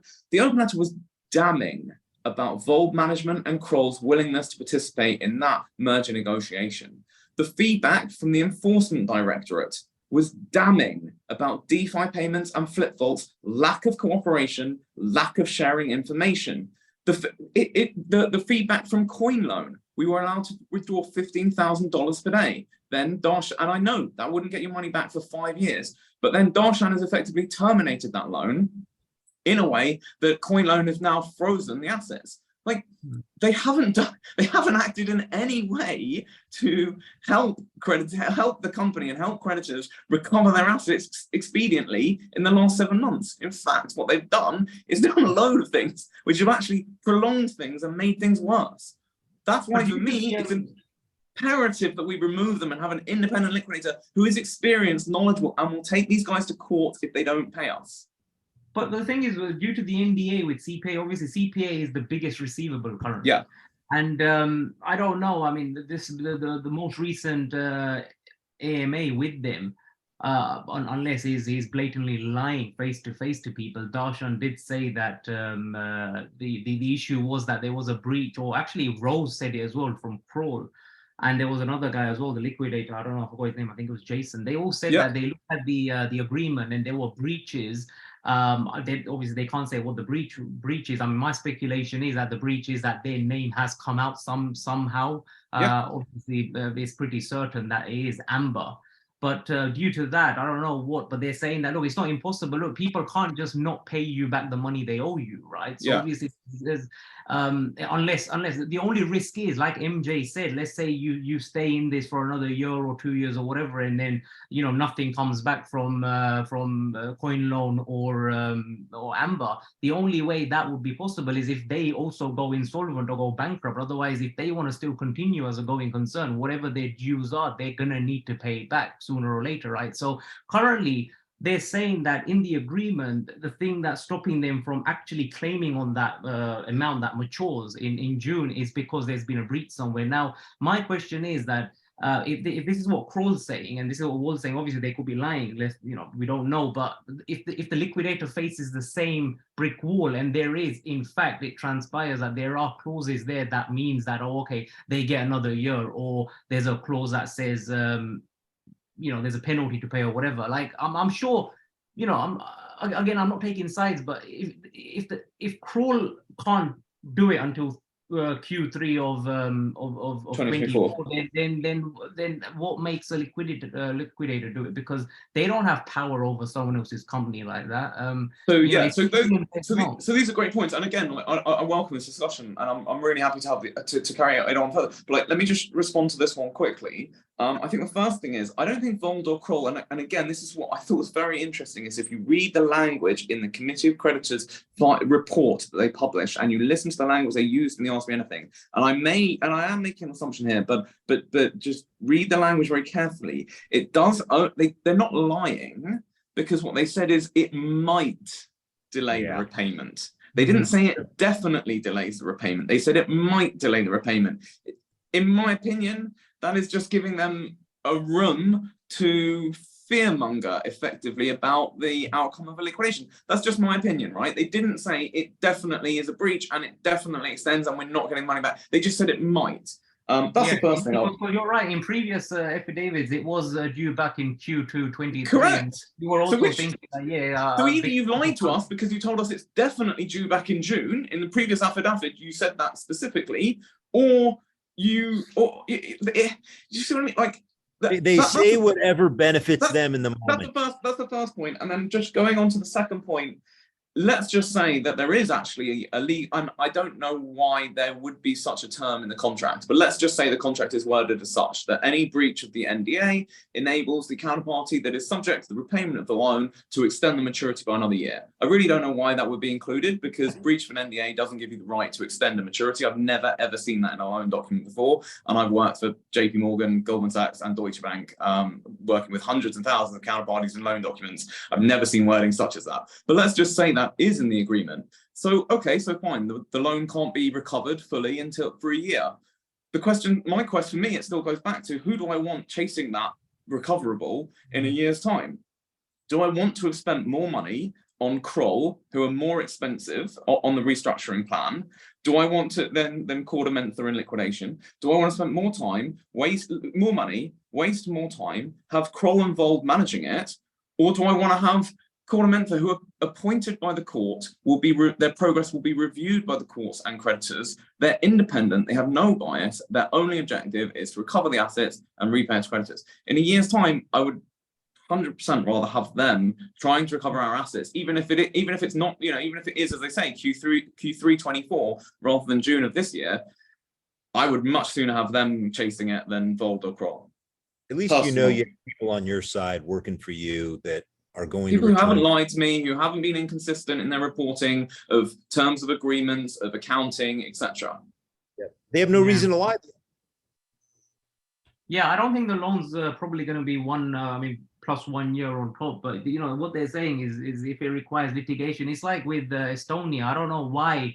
Again, coin loan have completely stopped Vauld from being able to withdraw even the daily. Because Darshan so the question with the coin loan thing is that's in Darshan's own name, right? The funds were deposited. It's not a loan. It's funds deposited on the platform in Darshan's own name as custodian of DeFi payments. Now, they were having liquidity issues, so they limited withdrawals, which is actually exactly, ironically, the thing that Vauld should have done. They should have limited withdrawals when they've stated in their affidavit they had withdrawals of something like $120 million in 4 days. I mean, as soon as they had a day of $30-40 million plus withdrawals, they should have limited withdrawals to $10,000. That would have actually given them more breathing space, but that's an aside. Coin loan limited withdrawals to 10,000 a day, I think it was, or 5,000, 10,000, 5,000, 10,000 a day, or whatever. They subsequently increased it to 15,000. That still meant it would take 5 years for us to get the money back. Darshan was negotiating for that to be increased on this specific one. That was rejected, and then Darshan terminated his account with CoinLoan, and so and tried to seek legal recovery of the assets. So that's why CoinLoan have now frozen that account, those assets belong to DeFi Payments, not to Darshan. So I believe we've got a much higher chance of recovery with a liquidator going after CoinLoan. And I think the reason that CoinLoan froze the assets, by the way, may be because they know it's been revealed in the affidavits now that those funds deposited with them in Darshan's own name are not Darshan's. They belong to the creditors of DeFi Payments. So actually what CoinLoan have done is very sensible policy, whereas if Darshan is threatening them, etc., and saying he wants all the funds to be released, they've frozen the accounts because they don't want to necessarily release them to Darshan if he is not going to release them to creditors. They can't be sure. So what they're saying is, well, look, when the people to whom these money is actually owed, then there's a conversation. And of course, if we owe them that money and someone's bringing legal proceedings against us to pay them, we're happy to pay it out. I think, and again, this is an assumption on my part, but I think what's happened is Darshan's pressuring them to release the funds to him, and they are aware of the insolvency proceedings on DeFi Payments, and these funds aren't actually his. They're only on custodian of DeFi Payments, and they've frozen withdrawals on the basis that they'll be returned to the rightful creditors. That's just one thing to keep in mind with why. They're saying quarter 25 on that one, aren't they? Sorry, yeah. Correct, and I think we could recover that significantly earlier under a liquidator proposal who introduce legal proceedings, which CoinLoan won't want to have legal proceedings in Estonia, like that, where they are based, but they won't want those legal proceedings. If they have the assets and the funds, it's much more likely they would agree, even if it's a phased recovery. Okay, well, we don't want to pay, we either don't have the money liquid ourselves, we don't want to pay, but we'll pay you a third in a month, a third in 6 months, and a third in 12 months. And we can say, okay, fine, you know, we'll agree on that schedule. And then again, it's assets being recovered within 12 months for creditors. Unless if they've got holes that they want to hide, which like you of said, course, and that's always a question. This is always a question, but ultimately, are we if they have holes, let's say they can't pay, it makes it no different whether it's Vauld and Kroll going after it or a liquidator. Yeah, so I think they're just buying time. But anyways, yeah. I mean, I would love to carry on this conversation, obviously offline. Maybe I can get your details on this, and maybe we can have more. I'd love that. You seem super intelligent, super. You know, you've clearly read all the documentation. You're all over this. It's been a great conversation. I love the debate. We welcomed it. We're not saying like we're going to do it. This whole RBA thing was complicated. I mean, I personally myself, I'm a CFA, and it still took me half an hour plus to actually take it all in with my current position, understand it. So with that, we would love to have your input into this whole process, like what's best for creditors. Please do reach out. Our email, the info@vauldcreditors.net is there, and Bill will share all our information if you don't have it. Because I think you're clearly super smart, super well educated. You've done all your research on the case, which like is great because there's so many creditors who haven't, and then it's frustrating having the conversation, the argument, because they don't actually understand anything. You understand everything. Please do reach out to us. We'd love to have more of your input into this whole process, which we're also, I'm not a liquidation expert. I'm only here to try to get my money back, as I know you are. And the more people that work with that, I think the better. Yeah, sure. Thanks. Yeah, I'll definitely reach out. Thank you. Thank you very much. Cheers, dude. Thanks. Great questions. All right, thanks, gentlemen. Do we have any other questions, or are we ready to wrap this up? We've all put in a lot of time here and had a great interaction, and hopefully everyone sees that that's the way we like to operate, folks. We like to be engaged, fact-driven, all right? And just ask yourself, are you going to get that if you proceed with Vauld and Kroll? So unless if there's any other questions, anyone else want to wrap up with anything, or should we close this one down and look forward to our next engagement?